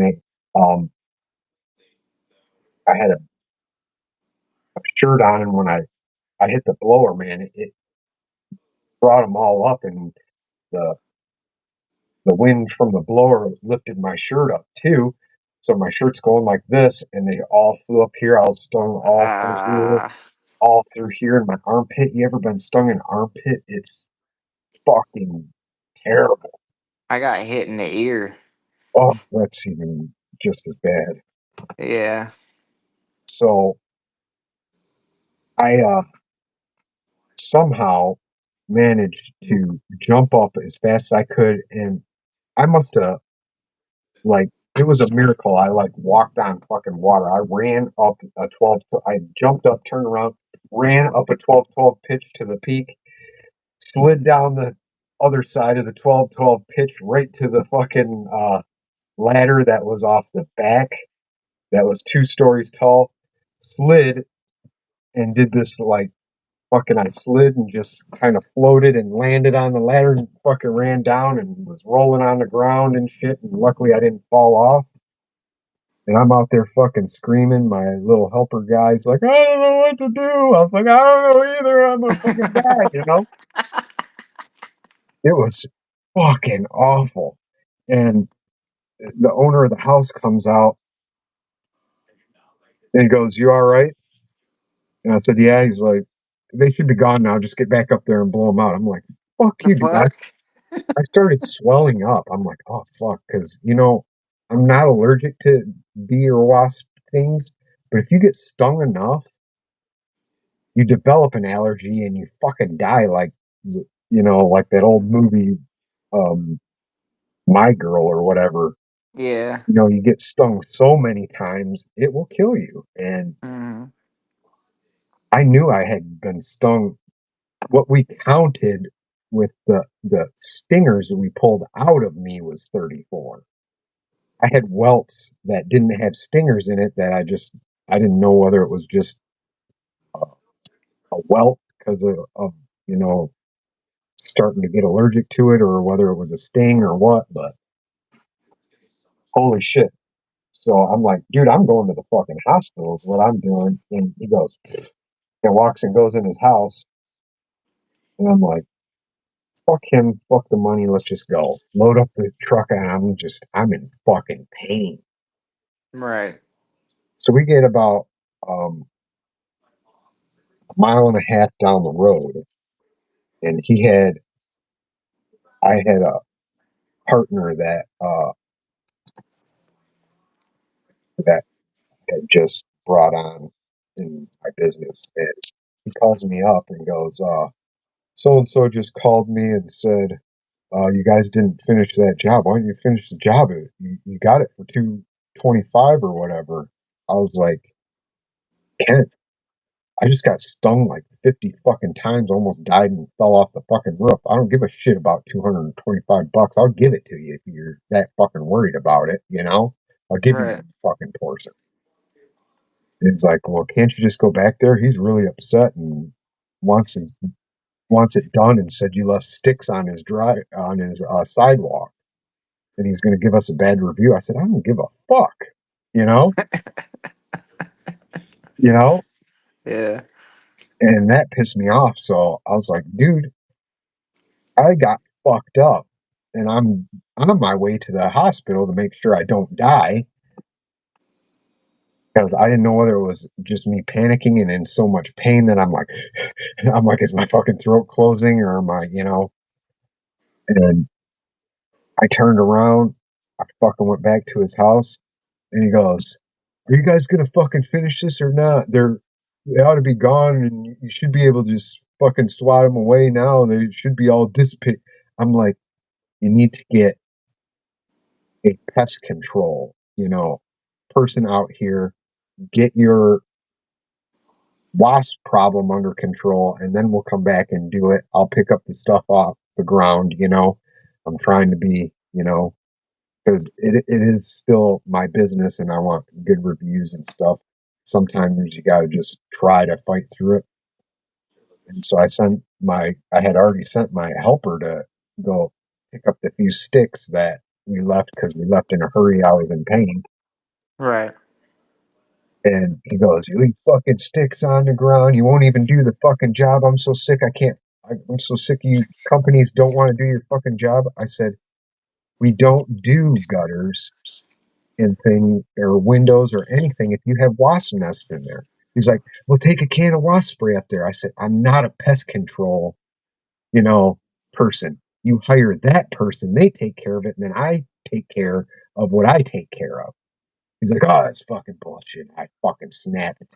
There's a fucking bush between us. I fucking reached over, I grabbed him and yanked him over the fucking bush. I said, "You motherfucker."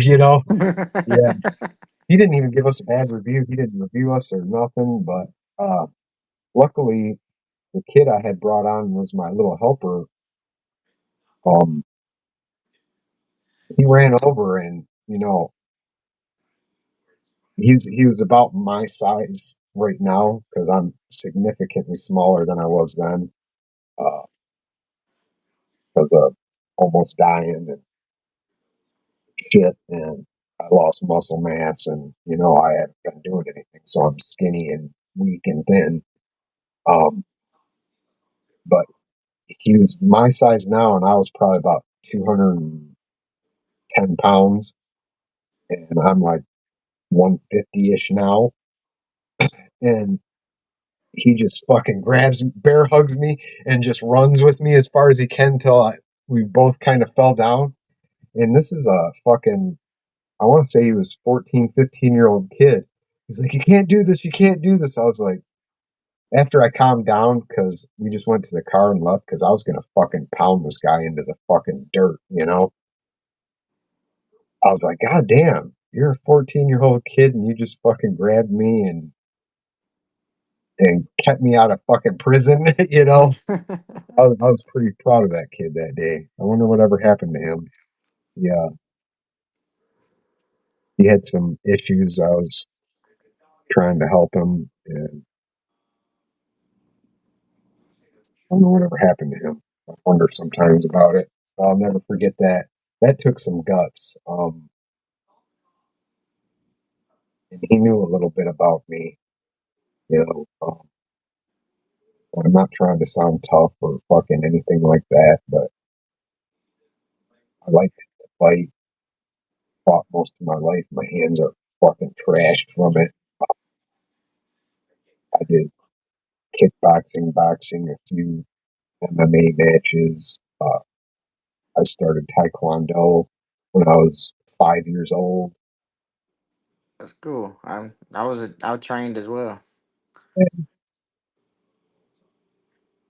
I'm no slouch. I'm not a big guy, but yeah. So I don't want to come off as that guy, but I want you to have some context. And but for that kid to have the guts to do that, that was just shocking to me. You know, because grown men were scared to fuck with me. And that kid stood up and just, I wonder what He, happened to that kid. he cared about you. Yeah, he had problems, you know. He had a shitty home life, and I would hire kids like that, young adults, and try to, even when I was a mess, I would try to help them.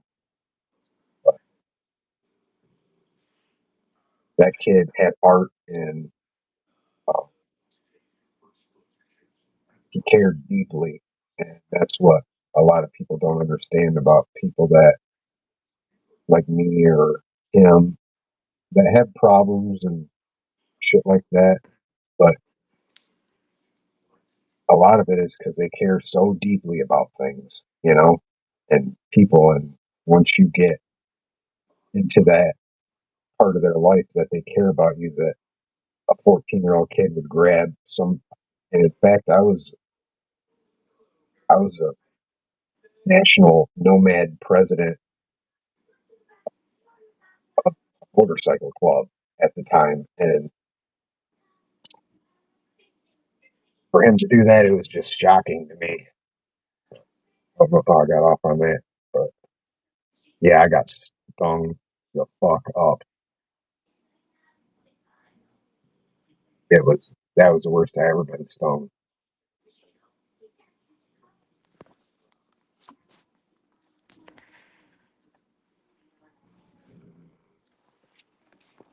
Oh man.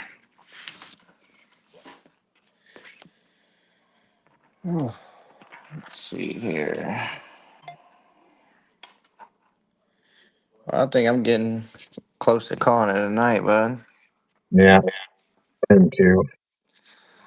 I gotta take care of some shit here. Yeah, so I gotta make me some dinner and try not to get put on the couch. Yeah, but thanks for coming on and hanging out and picking. And you're more than welcome anytime you want. You want to do a live? Just say, hey, you want to do a live? Yeah, you know. But I'm gonna forget about it, you know, until it pops into my head and I'm in the mood to do a live. And don't hesitate to just ask. You know, Oh, no problem. I appreciate the offer. I'm Tell sure me I'll have plenty more questions in the future. absolutely. So yeah, you got what, 5 people? They're probably all the people we know. But just in case they're not, make sure you like and subscribe to Labs here. It's under Blue Man underscore 13. Uh, if it's not in the description of this, I will put it in it before it gets posted. And yeah, if you made it this far into the video, but believe it or not, a lot of a lot of my lives, people watch all the way to the end when I look at my graphic or analytics. But Oh, thanks for that's coming awesome. on. I I appreciate it. appreciate you having me. And we will see you next time. Yes, sir. Have a good one. Yep, you too. I can't remember how to shut it off. Oh, there it is.